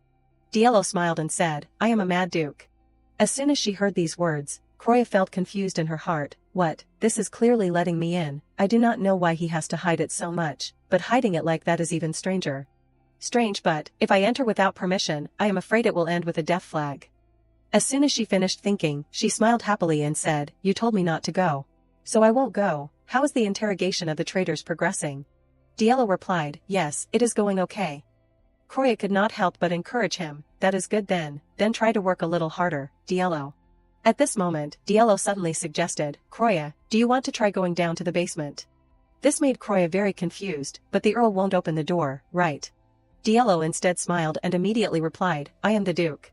Under this situation, Kroya did not know what else to say, only blankly thinking, it is really an extremely unreasonable reason. But since he has allowed it, there is no reason to refuse. Then she quickly said, okay, then let us go. The door slowly opened. Diallo walked in front, leading the way. Inside, flickering spots of light were shining. The two of them slowly walked down the stairs. Then they went deep inside the basement. After walking for a while, Kroya felt strange. Seeing the statue in front of her, Kroya was very suspicious, a statue of a god. Diallo immediately explained, that is a statue of the sea god. As soon as she heard this, Kroya became even more thoughtful, that is really strange, a statue of the sea god is in the basement of Argenta. Of fire, what would people who value power do if they rely on the gods? At this moment, suddenly a voice rang out, please come in, madam. This made Kroya could not help but be curious, who is it? Rick immediately appeared, smiling and replying, my name is Rick, a loyal and devout follower of Argenta. I currently serve as the head of the intelligence department. It is truly an honor to meet madam. Kroya quickly withdrew her hand from Rick's hand and replied, okay, nice to meet you. While looking at the person in front of her, she was thinking, He is the head of the intelligence department of Argenta, that naive and crazy Rick, as expected. Thinking so, Croya asked, "But what are you doing here?" Rick quickly replied, "I am praying for the safety and peace of Argenta." The more she listened, the more Croya felt confused. Rick, a fanatic of Argenta, is praying to the sea god. That is suspicious. I do not know what it is for, but one thing is certain. Rick is lying. At this time, Diallo suddenly interjected, "Actually, this place was originally an underground prison." Croya thought, as expected, this place was only built hastily, then immediately asked, "So why is it different now?" Diallo smiled and said, "We prepared it in advance, in case Madame Croya might need it, because Allos originally believed in the sea god. We have only just placed the statue of the god." As soon as she heard this, Croya immediately understood, "So that is it." Diallo immediately reminded, "Let us go up now, Croya." Croya obediently listened and replied, "Yes." While looking at the two people in front of her, she anxiously thought, although there is something a little uneasy, but it is probably nothing big, right? Outside, the moonlight was shining brightly. While looking at the scenery outside, Croya was thinking, "It is already dark, I have to rest slowly." At this moment, a notification suddenly rang out from outside. "Madam, I have something to report." Croya suspiciously asked, "Come in, what is the matter?" PL quickly replied, "There is a report that a fire broke out in the annex building. Fortunately the fire did not spread to the entire building." This made Croya very surprised. "What, there is a fire in Argenta, how could that happen?" PL smiled and replied, "Even people who raise pet dogs can get bitten one day. This is an unexpected accident." Croya suddenly fell silent, filled with thoughtful thoughts. An unexpected accident, or what, even if there is no damage, but to be so calm. While Mirda's betrayal and a series of traitors being dealt with have only just begun, and the Argenta Intelligence Agency is known for creating unexpected accidents. Moreover, that is right, a fire broke out in Argenta, where fire is controlled. Is this truly a simple accident? If you call it a coincidence, everything fits together as if it was arranged. After thinking for a while, she helplessly put her hand to her forehead and reminded, "I know, you can go out now." PL quickly replied, "Yes, madam." Croya went to bed alone. While lying on the bed, she was immersed in her thoughts. "I know Argenta never shows mercy to enemies, but now I feel even more nervous. Suppose the time comes when I have to leave this family. What will my fate be? Of course I will still have to maintain a close relationship with Argenta. But unexpected things often happen in Argenta. Perhaps I have to express myself more, to prove that even if I leave, I still belong to Argenta's side." At this moment, Croya suddenly dreamed that she was immersed in dense smoke and fire. "It is too hot. Wait, that child, could it be?" As soon as she saw the boy in front of her, she could not help but be surprised and shocked. Diallo. The fire grew bigger and bigger. The large stone pillar slowly collapsed. It directly blocked Croya. Croya could only helplessly think, "It is too hot, I can't breathe. First I have to put out the fire." Just as she was about to use her power, she realized that she could not, making Croya extremely confused. "The power of water, I can't use it. The moisture around has all evaporated, so I can't use it anymore. Anyway, I have to avoid it. Right now this building will collapse, and Diallo will be buried in the rubble. Why am I? Who is that child, and what is the next situation? I can know it. A dream. So that is it, this is a dream. It is the painful nightmare of Croya in the original story, it can't be wrong." The young Diallo in the dense smoke and fire was crying and trembling in helplessness. The more she looked, the more Croya pondered, thinking about it. I believe that child is Diallo, a fire controller like Diallo. There should be no reason to be trembling here. Even so then, I can't just leave it like this." Thinking of this, she approached and asked, "Little boy, let us get out of here together." As soon as he heard the call, Diallo looked up. Catching sight of his appearance, Croya thought, black hair, blue eyes, as expected this child. At this moment, Diallo suddenly said, "I can't go. This fire is too big and too hot. I can't get out." Under this situation, Croya could only helplessly cry out, "Wait." In the next second, she woke up with a start and shouted, "Diallo." Diallo lying next to her could not help but be startled and replied, "Yes." He hurriedly sat up. As soon as she saw him, Croya thought, the reality is Diallo, right? Seeing her appearance, Diallo immediately asked, "Croya, did you have a nightmare? Your face does not look good, and you were frantically calling my name while half awake." Croya replied, "Yes, I was just in a burning house with a little boy, it was a trapped dream. I dream sometimes, so it is not too scary, I am fine, so do not worry too much." Seeing this, Diallo held her hand tightly and smiled, "If that is the case, then that is great." However, Croya's heart was still filled with worry. "Actually, this is the first dream I have had after transmigrating. It is too real, so it scares me." And because Kroya in the original story often suffered from nightmares, perhaps dreams like this will continue, no matter how much I am tormented by dreams. I can't let another nightmare happen in real life, we must protect this lily. At this moment, Kroya suddenly spoke up, Diello, come to think of it. It is almost time for the council to take place, right? Diello replied, that is right. The council, every 3 years, the 3 families gather together to discuss how to protect the place that was promised to be preserved since ancient times. A conference to discuss. But lately, it has only become a place to test each other's strength, and restrain each other. As she thought of this, Kroya was filled with embarrassment. The crisis has come right before my eyes, this is truly a difficult situation. Diello's lily, if it continues to shine as clearly as it does now, it will definitely be suspected. What should I do? Duke Allows, who knows that I am just a fake pharaoh. He will be angry because his plot can't progress, even though he has extorted money under the pretext of using charm, and Duke Cardiel, who believes I am the real pharaoh. He will find it suspicious that Diello, the weakest family head in Argenta's history, has not obtained pharaoh. He will definitely try to find out my plan. In the current situation, the overly prominent lily is a big obstacle. In the council, I must at least dim the lily. While she was lost in thought, Diello suddenly interrupted shyly, it is itchy, Kroya. Seeing this face of his, Kroya could not help but shyly sit up and say, what is that reaction for? Anyone who sees it will think I am touching you. I do not have any other intentions, I am just thinking of a way to dim the lily before the council. Diello immediately replied, that is right, that is the key point. Kroya spoke up, I think that in this council, only if the lily is hidden can the other 2 families be negligent. While touching the lily on his chest, Diello agreed, exactly, they will definitely try every means to verify my lily. Kroya asked a little suspiciously, there is a limit to covering it with a shawl, right? Diello replied, yes, after all, a shawl can't hide the magic of the lily.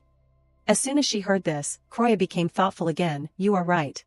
Even I can feel the strange magic from the lily, an ancient power, which is both the power of Pharaoh and the thing that prevents the power of the family head Diello Argenta. In the 3 families, anyone with magic will recognize the power of the lily. Therefore, just covering the lily does not solve anything, you have to hide the magic of the lily, then you can completely deceive them. How should I deal with this? After thinking for a while, Kroya suddenly said, I have a way. This made Diello could not help but be curious. Kroya spoke up, I know someone who can hide magic, but there is a problem. As soon as he heard this, Diello suspiciously asked, what is that problem? Kroya quickly replied, that person is currently in Allows. Neria, a staunch loyalist to the power and blood of Allows. Initially, he was an intelligence officer for Earl Allows and was dispatched as a special agent for a particular task. Neria and his family possess unique disguise capabilities, an ability capable of concealing magic. He overheard Earl Allows' scheme to impersonate Pharaoh. Despite being a second son, Kroya Allows, sharing the same Allows bloodline, was treated as a mere tool. Witnessing the ruthlessness of the current family head, he developed a profound sense of empathy. Eventually, after being discovered eavesdropping on Earl Allows' conspiracy, he was hunted down and died at the hands of his own Allows family. In Kroya's thoughts, this is the information and events from the original story about him. But, when did Neria overhear Earl Allows' plan, I wonder? One thing is certain, it was not now. I only remember that he was exposed right before the meeting. Either way, it must be at the right time. As soon as she finished thinking, she smiled and spoke up, Diello, there is someone who can help us in Allows, his name is Neria. If we use Neria's disguise abilities, we can conceal the magic, then we can deceive both families and safely attend the meeting. So it is. I will try to reconcile with Neria. This made Diello extremely surprised. Do you have a special way? Kroya immediately replied, perhaps, Neria serves the power and blood of Allows. So I think that the blood of Allows must be respected no matter what, therefore, when he knows that I was sent to Argenta as a fake pharaoh, and a tool of Duke Allows, he will feel betrayed by Duke Allows. Even so, he is still a staunch loyalist to Allows. After listening for a while, Diello was filled with hesitation. Is it possible to reconcile? Kroya smiled and replied, yes, fortunately. Neria does not serve Duke Allows, but serves Allows. I think it is likely that way. So let us think of the best way to persuade Neria, because the time until the meeting is not long. Diello's face suddenly filled with anticipation, asking, so what else will you teach me? Kroya smiled and replied, of course, if last time I taught you how to arouse fear then.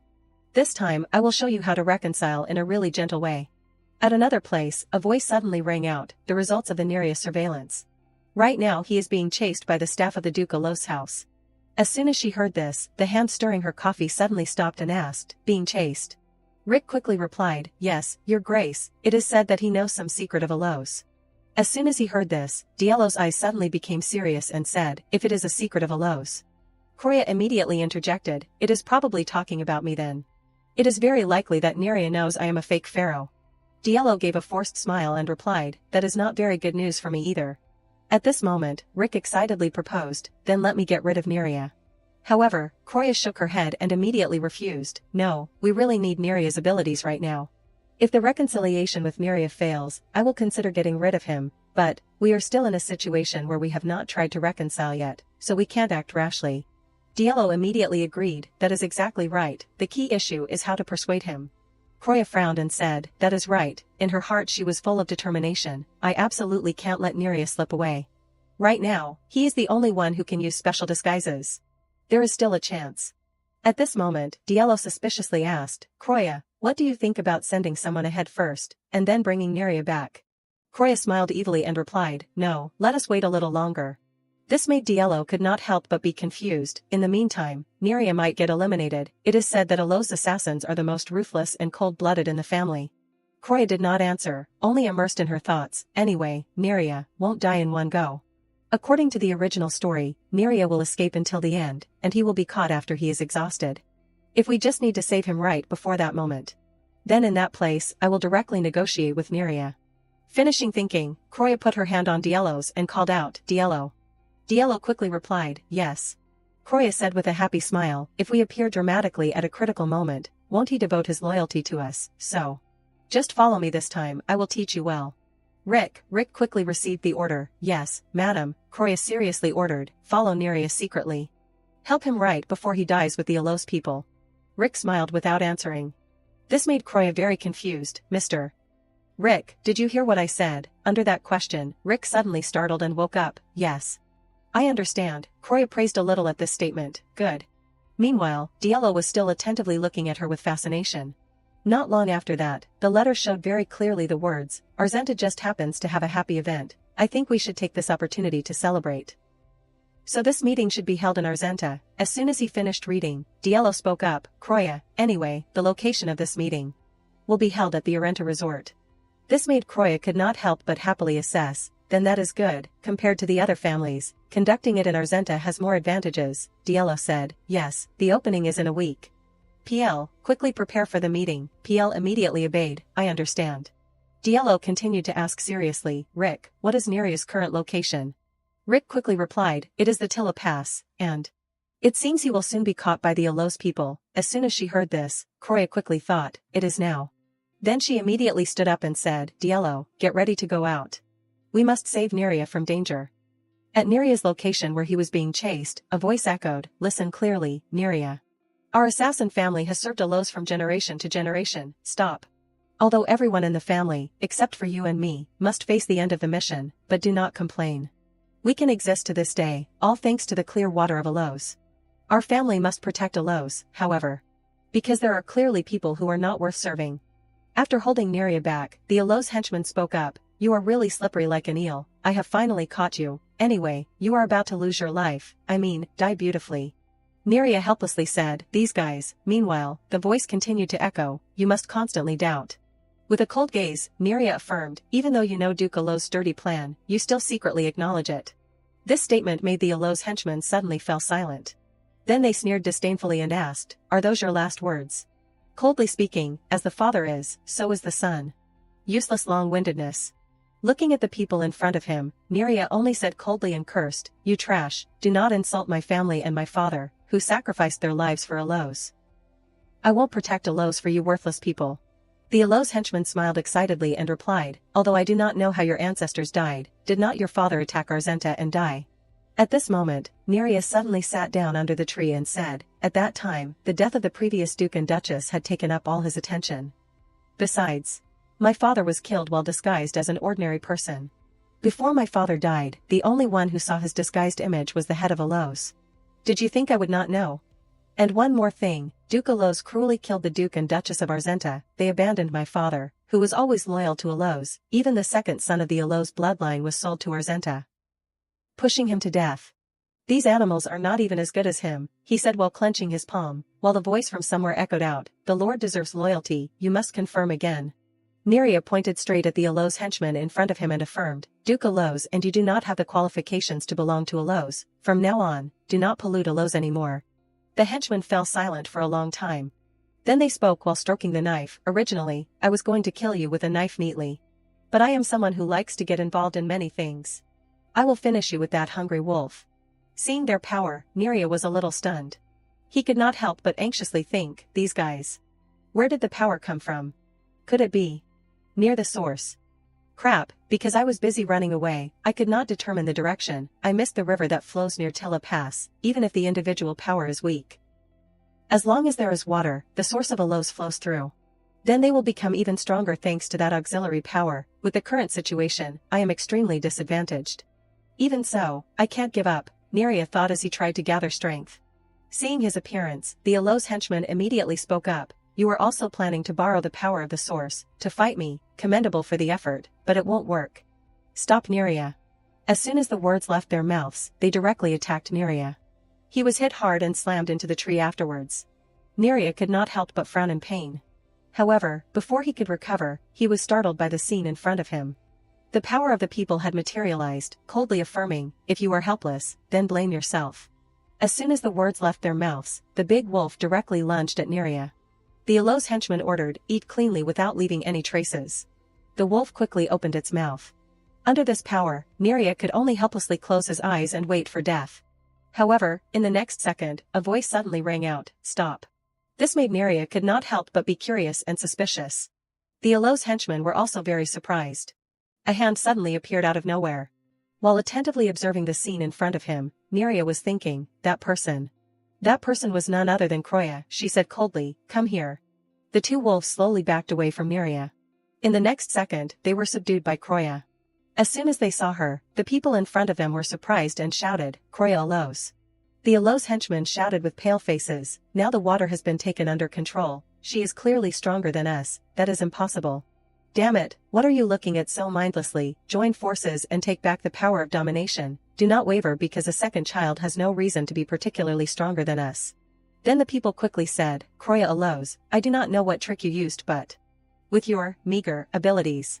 However, as soon as they finished speaking, the people were surrounded by their own wolves, making them even more panicked and worried, what to do. Kroya coldly spoke, what did you say just now? Eat cleanly without leaving any traces. Immediately, the wolves followed her order.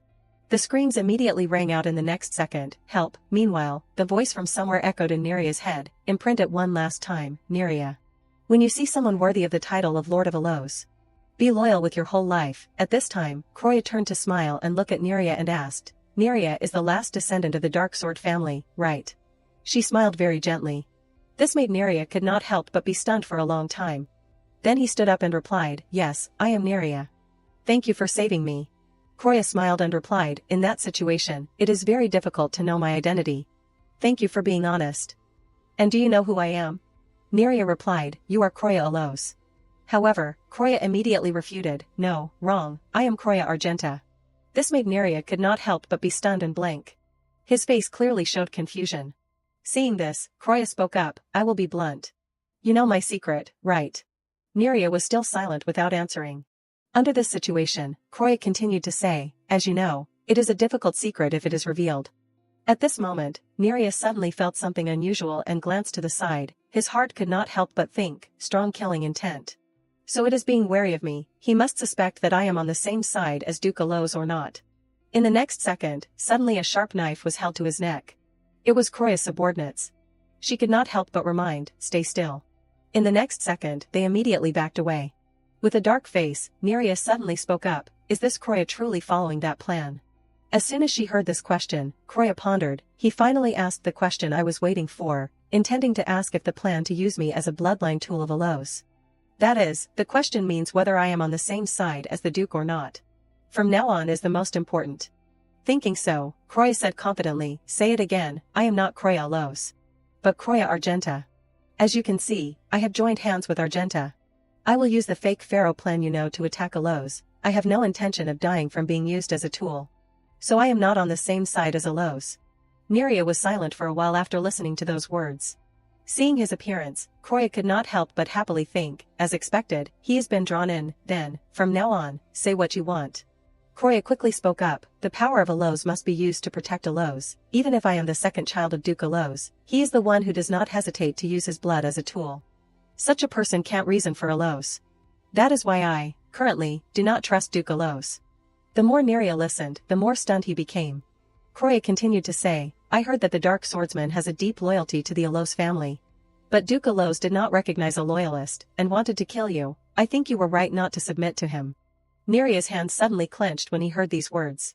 Meanwhile, Kroya continued to speak, I do not know what kind of person you saw me as in the past, but I of the present can protect you from the Duke.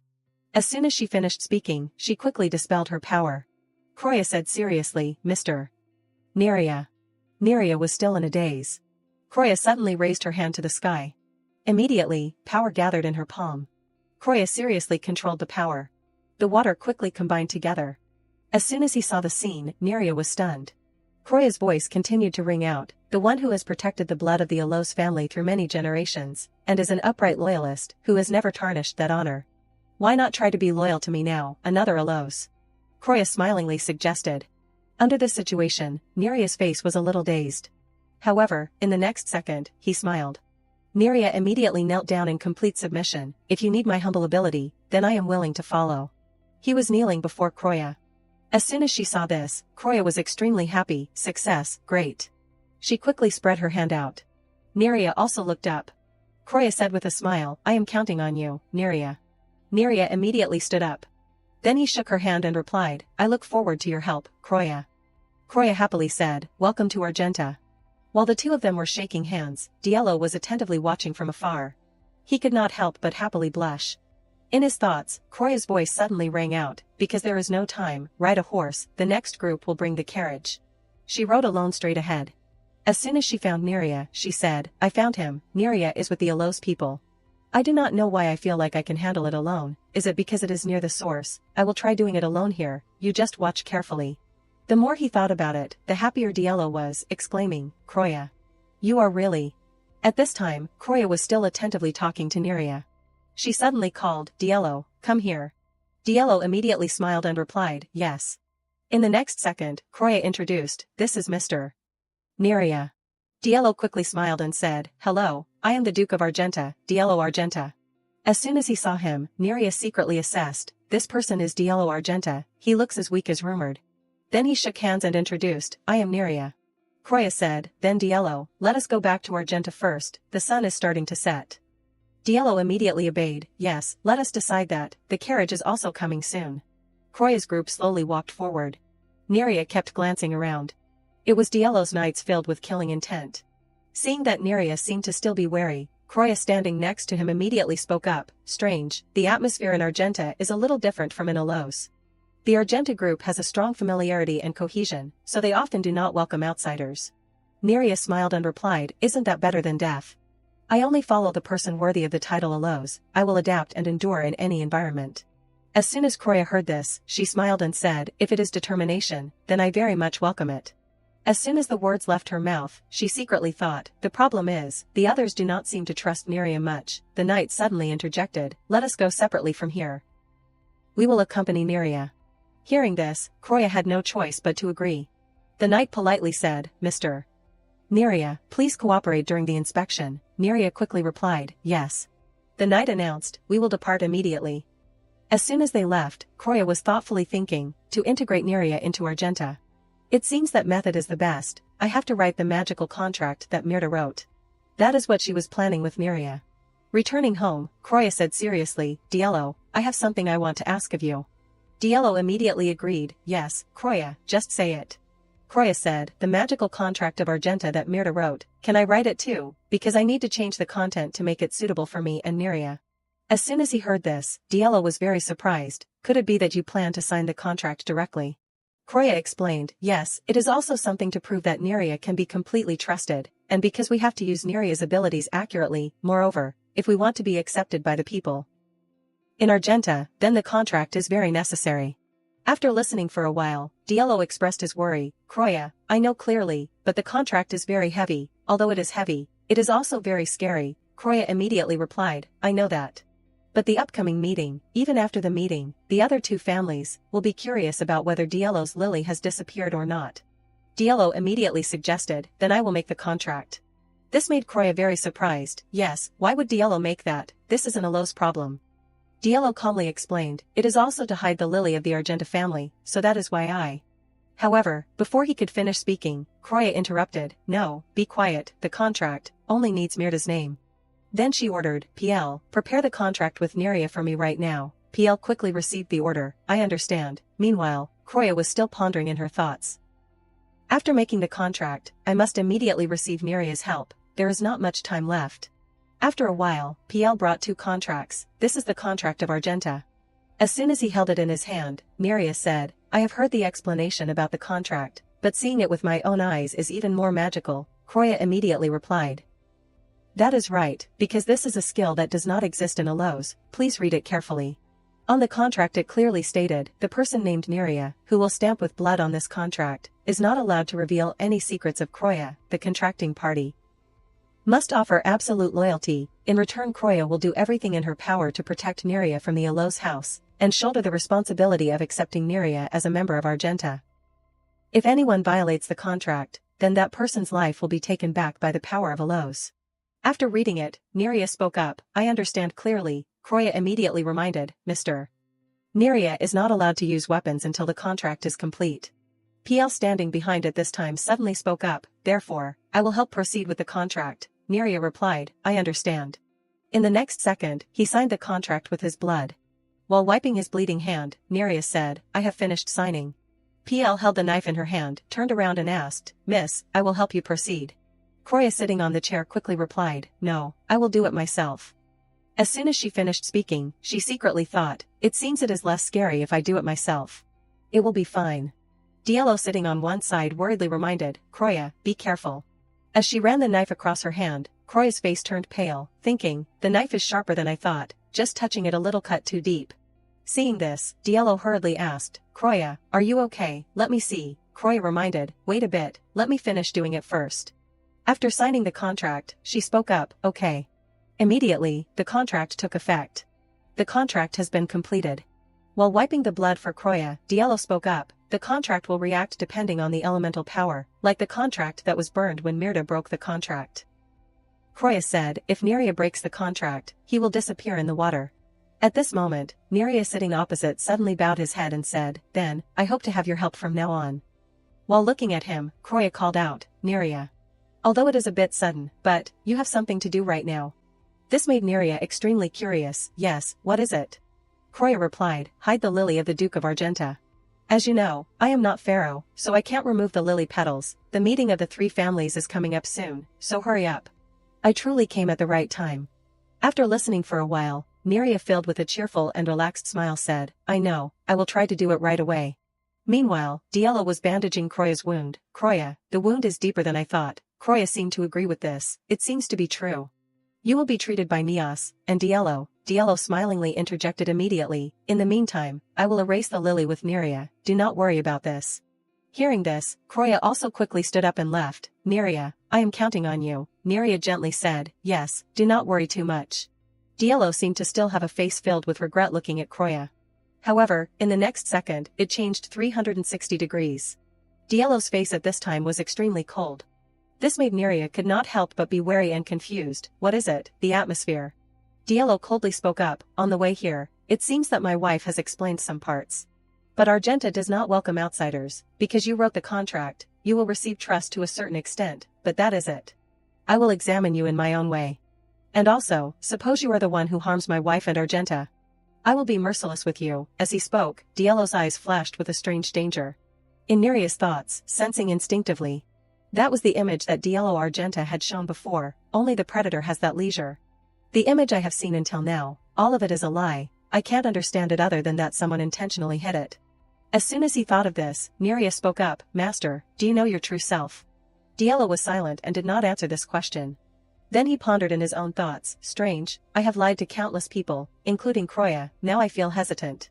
More precisely, it is uncomfortable to deceive Croya. When did it start? At that time, Croya smiled and looked at him and proposed, let us get married, just for a year. Even bolder. Even deeper, let us try to love each other. The more he remembered, the more Diallo thought, even though I know it is just acting. I still feel ambitious. I want to be closer to you. I want to have you. I want to receive all your love. I want to seduce you, with the original image of Diallo Argenta. While he was lost in thought, Neria's voice rang out again. Do you think you will continue to deceive the master? Diallo calmly replied, let us just assume that is the case for now. But deceiving the madam is the same. As soon as he heard this, Neria fell silent. He stood up and said, please show me the lily, I will erase it with magic. Diallo slowly took off his shirt. In the next second, he revealed the lily on his body. Diallo approached and asked, how is it? Can you do it? The lily on his body showed every detail clearly. The more he looked, the more Neria thought, so this is the Duke's lily, I can feel the strange magic for sure.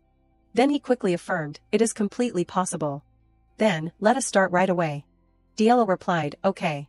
In the next second, Neria reached out to him. His power slowly blurred the lily on Diallo's body. The lily immediately disappeared afterwards. This could not help but make Diallo very surprised, then he spoke up, it is done. So the madam was telling the truth. He put on his shirt and said, you worked hard. At this moment, Neria suddenly interjected, I want to say one more thing. This made Diallo could not help but be suspicious and confused. As he walked forward, Neria continued to say, I will eliminate everything that harms the master. Even if that is the Duke of Argenta, Neria affirmed confidently to Diallo.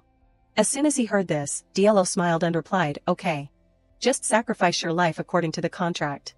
Neria, on the contrary, was still calm before this statement, and left while saying, even if I do not say it directly, I will do it that way, then, please excuse me for going first. As soon as he was alone, Diallo secretly thought, the thing that I do to harm Croya will absolutely not exist. Absolutely, Diallo affirmed with certainty.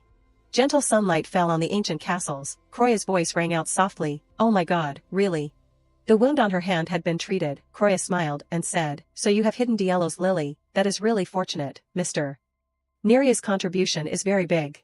PL slowly replied, yes, but only one flower has been hidden, she heard this and said, compared to erasing all the lilies to deceive the two families, not having one looks more natural.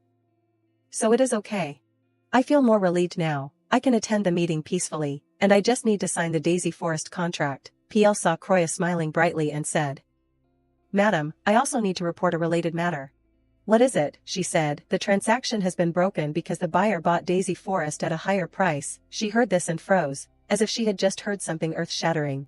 Croya hurriedly put the teacup down on the table and asked, what, right before signing the papers, what is this case of no business ethics? Who on earth is it? At this moment, Diallo gently opened the door of the room, on his lips still a cheerful smile. He asked in a low voice, Croya, can I come in? Croya saw him and did not show any surprise, you also came in first today. Diallo quickly noticed her gloomy expression, why is the atmosphere so serious? I will come in later, she replied, no need, it is okay. Diallo asked with concern, your face is dark, could something be wrong? Croya sighed softly, yes.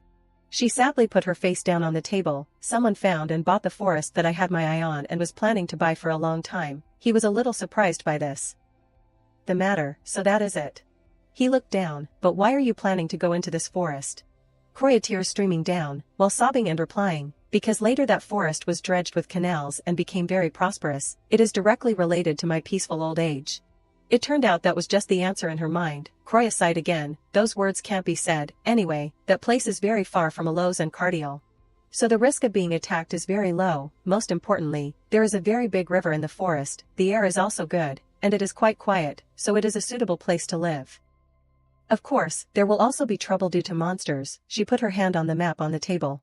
But because there is a big river inside the forest, dealing with monsters is not a problem. Diallo heard this and twitched his lips, looking thoughtful. He pointed to the map, there is a river. The air is also good, a very quiet place to live. What about this place? Croya frowned, her whole body trembling, this place. She angrily shouted, it is the forest in the Argenta area. Diallo smiled playfully, it is similar to the conditions that Croya gave. I am afraid that Pharaoh who is coming soon will definitely not be happy to know that I am still staying in Argenta, he immediately promised, I will try to persuade her. So do not worry, she frantically refused, no, in her heart she thought, you are so kind that I feel like a con artist. Immediately afterwards, Diallo took 2 letters from his pocket, but, Croya. The family heads will come to the Argenta villa tomorrow morning, so that is the letter reporting that they have entered the Argenta territory. Croya quickly took the letter, looked at it once, finally, tomorrow is coming. The two looked at each other, saying in unison, our goal is to distract the opponent. Just follow what we have always done is fine. Outside, the beautiful sunbeams were still dancing on the ancient castles, illuminating everything. Soon it was the day of the meeting. The cardial carriage arrived first. The sound of the carriage rumbled across the paved roads. A pair of slender, strong legs stepped out of the carriage. The shiny leather shoes, without a trace of dust, touched the ground. The man stood in the middle. On either side of him were two beautiful girls. Already the atmosphere of the two was hot. Siete smiled politely. I congratulate you again on the smoothness of Argenta. Diallo and Croya stood opposite and smiled in reply. Thank you. You must have been tired from the long journey. We will guide you to the accommodation to relax. I know, then, see you at the hall. Croya glanced to the side, asking herself, what is this? She looked at the blue-haired girl standing next to Siete. Who is that child? Duke Salil and Pharaoh are actually business partners. Everyone knows that their relationship only exists to pursue the prosperity and power of Cardial. So it seems that it is not Mr. Siete's daughter. So who is this child after all? At this moment, a gentle stream of energy flew towards Croya. She immediately startled in surprise. She turned her head, thinking, it is here. Duke Alos. In a luxurious carriage, Duke Alos slowly stepped down. He smiled and reached out his hand to ask, Croya, are you living well? She replied a little slowly, of course. He continued to ask Diallo, Duke Diallo is still well. Alos' eyes became sharper, looking straight at him. Diallo was not afraid. He smiled and said, yes, thanks to that, I am also very well. Alos secretly sensed the magic in his body. He twitched his lips and thought, Pharaoh's magic has decreased, that is. Too fortunate. He stepped towards him, using the opportunity to feel Diallo's entire body. Saying that, Alos turned his head to look at Croya. Then I will go in first, Croya. See you later. He moved closer to her, putting his hand on her back, secretly transmitting magic. Diallo standing beside her frowned tightly at the sight. Croya's face immediately turned pale, sweat pouring down continuously. She thought, use the force of water to create pressure on the wound on my back. Diallo hurriedly supported her swaying body. Croya. He asked in a low voice, are you okay? Croya struggled to reply, I am okay, I can endure it. Alos became even more pleased. Although he said words of concern, his mouth twitched to his ears. Oh my god, my daughter looks too stressed. It would be better for you to rest before the meeting. Otherwise. It has been a long time since I have seen my daughter, so I should at least say hello, right? Pentas standing next to him also smiled and said, of course. Dad, in his heart he felt very dissatisfied. She is cold to death and still say hello. She saw this scene and frowned, thinking, the expression is getting worse and worse. Pentas is good at disguising, even when Dad is pressing me with the power of Alos. He still makes it look like it is a legitimate thing, damn it. Alos and Pentas separated, each going in a different direction, talk and then come back, yes. He walked over to Croya. The relationship seems good, Croya. She frowned looking at his face that was close, wondering, aching symptoms. Can also withstand Pentas's power. Pentas took Croya's shoulder, using magic on her wound, just like Alos did, rest. He twitched his lips gloomily, see you later. Diallo worriedly supported her, Croya, are you okay? Her eyes were empty, her mouth was still answering, yes, I am okay. In her heart she thought, there is nothing, at all. Pentas Alos' power, is equal to mine. If there is a strong water control ability that threatens someone with a weak water control ability then. It is the principle of a kind of power that makes people only know how to endure. Pentas Alos is the person who has been designated as the next family head. I thought that compared to me, he has a stronger water control ability. But, there is nothing at all. In this villa full of scattered sources, not only does the water not make things difficult for me. On the contrary, it makes me feel comfortable. Croya smiled gently, clearly, the water control ability of me and Pentas Alos is not much different. Diallo saw her lost in silence and became more worried. Croya, are you really okay? She smiled brightly and looked at him, better than I thought. I probably just need to rest a little before the meeting, but in her heart she was still calculating. Although I was not damaged by Pentas Alos, I was still affected by Duke Alos. Let us go soon. Change scene. It was gradually getting dark, the sunset filtering everywhere. In the meeting room of the villa, this time both families had no problems with Cardial's defenses. But monsters that can use magic have appeared. There have not been any such monsters in Alos. Diallo said seriously, monsters that use magic have also appeared in Argenta, similar to in Cardial. Siete heard this and was surprised. He spoke up, if I had not awakened Pharaoh and a monster that used magic had appeared in the desert. Then a big brawl would have occurred, surely even Duke Diallo would have had difficulty, and if he had asked us for assistance, I had planned to send troops to support. But Duke Diallo's ability to control fire seems to be superior to what is known. His words were full of implication. Although he was smiling, there was no hint of a smile. Diallo and Croya startled and thought, a sharp attack. Through his gentle voice and calm expression, the coldness was still clear. The Cardiel family head is no ordinary opponent. I can't let my water control ability be exposed. It took Diallo a while to continue. Because of those monsters, I had difficulty on the battlefield. Siete said casually, it is rumored that the Duchess of Argenta also participated in that battle. Yes, that is right. Duke Alose and Pentas frowned at this, looking over at the same time. Croya touched her wound lightly, gently saying, but, I used my original power to temporarily stop it. That is the ability of Alose, to use life to create a powerful force in a moment, and that power is stored in the user's blood. Argenta's Berserk, using the whole body to burn and explode power, is also a form of original power. Unlike Alose, Argenta's Berserk cannot be stopped. But the similarity is that the greater the danger, the greater the power. She looked down at her bandaged hand, thinking, on the battlefield that even the Argenta family head could not handle, it is reasonable for me, who possesses insignificant power, to use my original power. By the way, thanks to the contract with Neria, my hand was also deeply injured, so the story fits. Croya smiled and continued, this is the first time I have gone to the battlefield, and the first time I have used my original power. I opened my eyes and saw myself on a soft bed. Who knew Diallo would bring me to safety like that? Diallo gently took her hand, you have worked hard, Croya. She heard that and secretly praised, excellent, your acting as a sweet couple is good, Diallo. His face was full of pity mixed with helplessness, you really, worked hard. Croya saw this expression and was stunned, in a flash she blushed, it is okay not to act so real. Pentas chuckled, the Duke of Argenta seems to really love my sister a lot, even so, it is lucky you were not injured, Croya thought, what, not injured?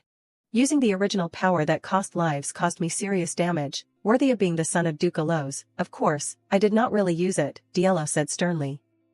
Croya used the original power that cost lives. As a result, she had to lie in bed for a long time. She could not help but be surprised by his words. Diallo looked angry and asked, so you must say those words, Mr. Pentas. Pentas immediately blushed with embarrassment, quickly denying it, no, of course I am also worried. Diallo did not soften, his sharp eyes still stared at him. Croya also blushed, she was constantly surprised. Siete sitting on one side secretly observed their expressions. In his heart he seemed to be secretly calculating. Pentas shyly said, I misspoke. Duke Alose next to him hurriedly interjected to ease the situation, if that is done, the meeting seems to be over, it is best if we go straight to the party.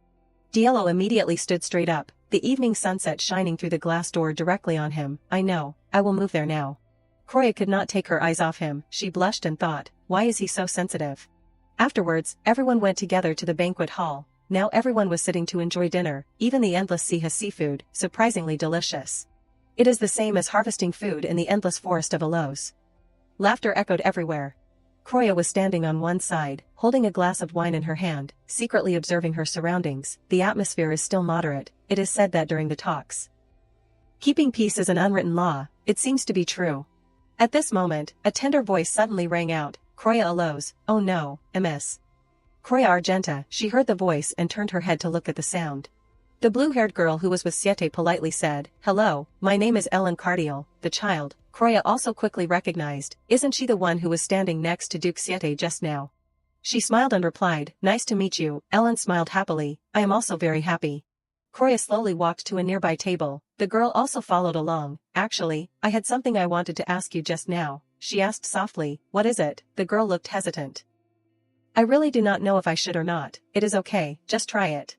She secretly thought, if I can say it, I will answer everything. Ellen blushed, stammering and saying, my uncle said that, even if two people are married, it will take time to truly love each other. I also heard that the relationship between Argenta and Alose was not very good in the past. Croya smiled but was a little confused, uncle, this child has the Cardiel surname, so why is she calling Siete uncle? Could it be a collateral bloodline? What you said is not wrong. The girl continued to ask, so are Ms. Croya and Duke Argenta really in love? Speaking to this point, a series of eyes looked over at the same time, everyone was just waiting for her answer. Croya also completely did not expect the girl to ask so bluntly, a shocking statement, everyone was aware of this moment. At this moment, Diallo suddenly stepped forward, he smiled and put his hand on her shoulder, if we did not love each other then, just being this close would be uncomfortable, Miss Ellen. Ellen blushed with admiration, her mouth eagerly asking more, then, when did Ms. Croya fall for Duke Diallo? Croya immediately fell into thought. She slowly remembered the time the two of them faced each other on the sea, the gentle sunset shining on both of them. She recalled and answered, we fell in love on Mull. Diallo very tacitly continued, it seems that the moment only had the two of us.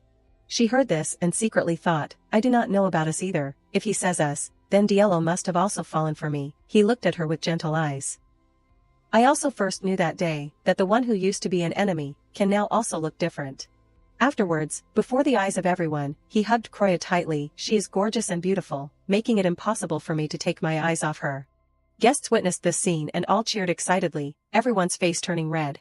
Duke Alo smiled and raised his glass of wine. Come on, for the newlywed couple who are extremely romantic. Raising glasses, the sound of clinking glasses echoed throughout the hall. Croya was still blankly looking at Diallo's face. What is it? She blushed and thought, it seems that he really likes me. The two went to a fairly deserted corner, talking to each other in a low voice, this time in Argenta. Or in the desert, there are also magic monsters. Croya said softly, Diallo, earlier at the meeting, you got angry, and stood up. It seems that you really got angry. She blushed and looked at him. Diallo smiled gently. He whispered in her ear, of course it was real. Croya worriedly reminded, but you getting angry like this, can attract attention instead. You were so surprised that I got angry. She could not help but remember his face at that time, looking like he was really angry. Diallo gently put his hand on her face, if they say I am not like myself anymore. Afterwards, before Croya's innocent eyes, he lowered his body, it is because I have sunk into you so much that I can't keep a clear head. To the point that I can't see anything around me. The two people's lips were only 1 centimeter apart. Croya still had not realized the current situation, while Diallo continued to say, to the point that I am boldly unlike Diallo Argenta. Only because I am too fascinated with you. Saying that, he placed a light kiss like a dragonfly skimming over her lips. Only a second later, Diallo quickly left. He smiled and looked straight into her sparkling eyes. Croya was so shocked that she dropped the glass in her hand, her head was completely blank. Have we both gotten drunk? I feel like his actions are all sincere, it is just acting. It is just acting. She shyly covered her mouth. It seems I am drunk from something hotter than wine. Change scene, the sky was completely night, the full moon was shining down on the world. Pentas, can you also feel it? At the Alos family villa, the Duke twitched his lips and said, the magic of the lily has decreased. Pentas smiled and replied, yes, I also see it. He excitedly laughed, Croya, that was a success. The girl has fascinated Diallo Argenta. Pentas raised his eyebrows and said, when the lily starts to disappear, Diallo Argenta, as the family head, will soon be unable to awaken properly. Alos was immensely proud, his whole body exuding cunning and plotting. This time, the Argenta family will end. If I kill all those who have the Argenta bloodline, and I, Callias, the family head of the Alos line, obtain the essence of Argenta's power, there will be a strongest family head, dominating both the water and fire. Pentas also calculated with interest, at that time, pushing back Siete Cardial, who was once praised as the strongest, will be nothing, but then. But he frowned slightly and asked, even if we use the power of the source, will Croya, who can't even handle a glass of water, be able to stop the sea monster? Alos was quite concerned about this issue, depending on how much power she draws from the source, but I am a little suspicious about that part. Then, he whispered an order to the attendant standing outside the balcony, go and immediately reply, ask Croya how much power she has used from the source. I understand. In an instant, the attendant vanished. Pentas said sternly, continuing, she will have to check how much of Diallo Argenta's lily has disappeared. Alos asked back, are you going to ask Croya directly? He immediately replied, no, looking back at what happened at the Alos manor, it is hard to believe. Isn't it possible she is deliberately lying to gain our trust? He agreed with this, that is also true. Then what are you planning to do? Alos looked at Pentas, that. He smirked and said, just take off Diallo Argenta's clothes. At this time, in the bedroom, Croya and Diallo were lying on the bed, smiling at each other. Now we just need to get through the last day of the meeting, right? You have worked hard, Croya. Just then, loud footsteps and voices rang out outside. Hearing this, she asked, at this hour, it seems like something urgent. Diallo immediately got up and went to the door, let me go see. He asked the two servants outside the door in a low voice, what is the matter? The servants stammered, the thing is. The attire that you have to wear tomorrow has disappeared. Hearing this, he was slightly taken aback. Croya in the room was also surprised. The meaning of wearing new clothes and attending the banquet is to erase old feelings and start with a new mindset. That is the last part of the meeting. But you were saying the attire has disappeared, he said silently, there is no time to think carefully and remake the attire like at headquarters. Let us try to find a tailor around here. The two servants replied in unison, we understand. Then, he closed the door and went inside the room. Croya got up and asked, Diallo, what exactly is this? He was also calculating in his mind, until now, I have never lost a tire even once. If the formal attire disappears, then of course we have to call a new tailor, and to remake the attire, we would definitely have to measure my body again. It is suspicious that this happened. Especially since Eloise is also curious about my Lily. She frowned worriedly, could it be the Eloise house? Yes, perhaps he intends to use the tailoring of the formal attire to see if there is a Lily. As expected, they will use people to check in every way. That is the despicable way Eloise would do it, she thought to herself, even though I have erased one Lily thanks to Neria's ability. I should not let the enemy see an opening. Before long, a tailor wearing pajamas hurriedly rushed over. He said anxiously, it has been a long time since I tailored such precious formal attire. The formal attire has to stand out. I am not sure I can do it, plus there is less than a day left. Croya asked in a low voice, this situation is urgent, how many years of tailoring experience do you have? He replied, 47 years, madam. That is more than enough, then let us start now. The tailor was dumbfounded and did not know what to do, yes, no, but. She smiled and continued, of course, the price has to be clear. We will pay whatever you ask, even if it is dozens or hundreds of times more. The tailor was immediately fascinated, his eyes gleaming with greed at the sight of money. Can you do it? Croya asked seriously. The tailor firmly guaranteed, I will do my best with my 47 years of experience. After that, a long line of formal attires was brought into the room. A group of servants respectfully greeted them, it is a pleasure to meet the Duke and Duchess. The tailor was stunned to see the group of people, who are they? Croya heard this and asked, aren't they your tailoring assistants from your workshop? No, they are not. The servants smiled and explained, we are people who work at the tailoring workshops around here. We heard there was an emergency, so we came to help measure the formal attire. She narrowed her eyes and looked at the tailor, thinking, as expected, really. He walked closer to Diallo and said, well, I will start now, please help me everyone. The female servant smiled and replied, yes, we will start right away. Just then, Croya suddenly spoke up, wait a moment, I hate it when other people touch my things casually, so. I will measure it myself. Did you think I would let it go easily? She thought angrily, no way. Next to her, Diallo started unbuttoning his shirt without hesitation. The group of servants quickly looked away. Seeing this, she glared at them, where do you think you are looking? Diallo gently moved closer to her, Croya looked at him blankly. He gently placed a kiss on her hair. Then he whispered a reminder, just bear with it for a bit, Croya. Croya's heart was racing, as if 1,000 deer were running wild. Diallo ignored the people around him and continued to lean down, no matter where I am. His chin gently rested on her shoulder, or what I am doing. The tailor on the other side was blushing and quickly turned his head away. Diallo continued in a low voice, or even if I am working. Then I also belong to Croya. His shirt was completely removed, revealing a muscular six-pack body. Diallo just hugged her tightly. The servants were extremely excited, Your Highness the Duke, he has probably taken off his shirt already, I will pick up his shirt, no, I will. Dozens of eyes stared at his body at the same time. But there was absolutely no trace on Diallo's body. The group of people quickly left the room. Just then, a maid suddenly ran in to report, Master, a tailor has arrived at the mansion. She saw Diallo's naked body and blushed, her head full of question marks, already brought, the tailor, arrived already.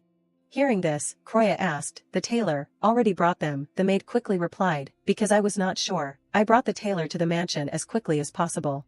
She is coming so early, the tailor looked at her with tears in his eyes, then what about me? Diallo smiled and said to him, because maybe my new formal attire won't match Croya's dress, how about tailoring Croya's dress now to match my formal attire? But she frowned slightly and asked, that is a good idea, but, the time is too short, is it possible? Rick, holding Emily in his arms, appeared brightly and replied, completely possible. Croya was surprised to see him, Rick suddenly. Along with the person who was presumed to be a tailor being dragged out after sleeping, she said blankly, I understand. I will measure the final dimensions. It seems like he has solved the job in his own way. You two should cooperate on the design. The tailor and Emily looked at each other at the same time, their faces in shock. Croya looked at the tense atmosphere and thought worriedly, although it is very busy, maybe it has been resolved. She held the tape measure in her hand, Diallo, I will measure your final measurements. The tailor then said, now, please measure the neck and chest. Croya gently wrapped the tape measure around Diallo, blushing and thinking, the neck is thick and long, it is really too different from a girl's. She said softly, Diallo, I will measure your chest now, hold your arms up. In her heart, she was extremely flustered, it is just measuring, why am I so nervous? Hearing this, he reached out his hand, like this, yes, wait a moment. She was almost pressing her face against his chest, and slowly reached out behind his back. Diallo unexpectedly cried out softly when the tape measure completely surrounded his chest. Croya asked, blushing, is it too tight? No. He reached out and hugged her face, because Croya is too close to me. Diallo's face also turned red, gently hugging her tightly. Everyone in the room, including Croya, was agape, their faces as red as tomatoes. She thought in panic, it is nice to play sweet games in secret. But was not that a bit too much just now? The maid coughed softly, the Duke's measurements are done, now we will measure the Duchess's measurements. Croya immediately instructed, please do it quickly. Diallo quickly put on his shirt next to her. He called out in a low voice, Croya. Hearing the sound, she immediately turned her head, yes, could it be? He held the tape measure in his hand, his face showing a grievance, and said in a green tea tone, are you planning to borrow someone else's hand to measure and not mine? Croya looked at him with wide eyes, instinctively replying, that, it is reasonable, then I will trouble you. She looked at Diallo who was getting closer and closer to her, she thought to herself. Diallo, his happy face was right next to her. Croya, her face red and her heart beating fast, commented, you are acting really well today. He continued to speak, but Croya, because you are wearing a dress, it is a bit difficult to measure, so. Take off your dress, Diallo said these words with an innocent face. Both Croya and Rick were shocked, completely unexpected by his words. Emily and the tailor were blushing, anyone who did not know would think they were having a fever. She replied shyly, okay, I guess I have to, in her heart, she thought, even if it is just acting, this is a bit too embarrassing. The tailor coughed awkwardly, Emily quickly said, then we will excuse ourselves for a moment. She pointed at the maids, after you help the Duke, remember to report the measurements of Miss Croya to me. They replied with wide eyes, yes, I know. Unexpectedly. Diallo refused directly, no, everyone please leave. Emily said blankly, yes, but. Before she could finish speaking, he interrupted, it is not just measuring. Diallo hugged Croya tightly, possessively warning, I hope I won't be disturbed. The group of people were scared away by his eyes, everyone went outside, I am being rude, everyone get out immediately. She saw that everyone had left and spoke up, Diallo, everyone is. He stopped her from saying more. Whispering next to Croya's ear, there are still Cardinal's informants outside. She thought to herself, so it is a plot to eavesdrop on the conversation using the power of the wind. Croya cautiously said, until Cardinal's informant returns, we have to leave some light responses behind, right, of course. He smiled and asked, then, do well, Croya, I will help you take off your attire first. Like this, yes. Outside, Rick and the servants of the mansion heard the sounds inside and were silent. Rick said to him with a green face, hey, I will report about the Duchess's measurements for them, so you can go back. He thought, don't eavesdrop cunningly, go back while I am still speaking nicely. But the servant replied with a forced smile, it is urgent, so I will wait here. He also thought, clearly more important information is needed here. Just then, some sounds that made people's faces red and their hearts beat faster rang out inside again. The two of them were startled to hear it. Stop, a little more, what is it, are they really doing it? The sounds were getting more and more intense, making everyone unable to be pure. Rick scratched his head, his mind blank, aren't the two of them in a contract relationship? If so, what will happen to the parafake plan? In an instant, his face immediately became serious again, Arzenta is always right, the master is always right, everything he says is right. So a eavesdropper like you, must be dealt with. Rick looked straight at the servant, look here, sir. He gently put his hand on his shoulder, go first, while I am still using words, it is not fun to do that. Although I am completely happy but. The servant was frightened by his overwhelming magical power, his face turned pale and said, I know, so do not stand near here. The servant could not stay any longer, quickly running away from this place. Rick smiled brightly and thought, I have to report that Cardinal's informant has left, right. Back to a few minutes earlier, in the room, Croya said softly, but Diallo. I am still fine since I am known as an evil woman but. Is it okay for you to be so proactive? Her face was already blushing at this time. She continued, if I think that Diallo's personality has changed to a proactive direction, our plan will make everyone less vigilant. Diallo, still holding the tape measure, replied calmly, it is okay, did you forget, Croya? I have already said it, just think that I am so obsessed with Croya that I do not know anything else. As he said, he pressed his body against her back. Croya's face was flushed red, her heart beating fast uncontrollably, panicking and thinking, is it because of the soft voice next to my ear? And Diallo's hand touched me for a moment. She quickly left his arms, stammering loudly, just do the part that I can't measure, I will take care of the rest. She thought, as expected, it is too embarrassing, it is not okay. Croya bit her lip lightly, her eyes sparkling with an innocent red face looking straight at Diallo. Seeing this, he was stunned and stopped his hand.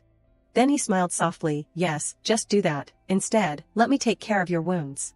He thought to himself, you are so scared like a rabbit, I want to catch you and eat you.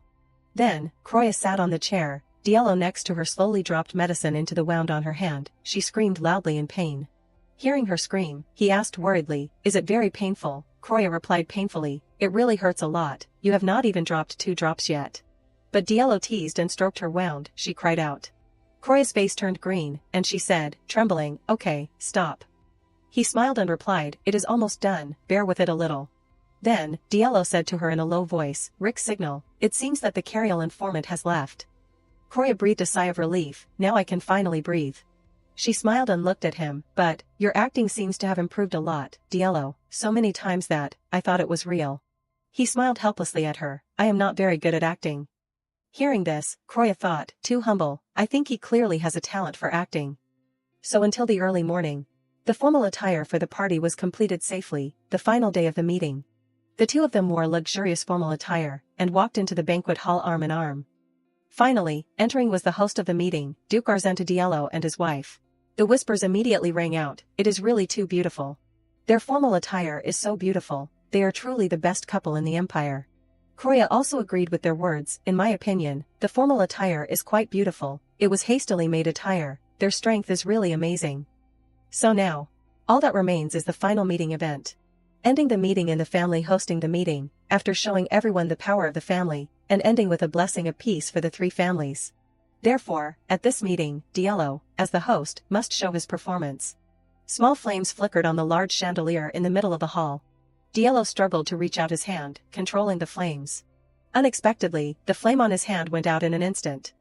He frowned, his face turning red with embarrassment mixed with helplessness. Duke Alos, Pentus, and other nobles all laughed.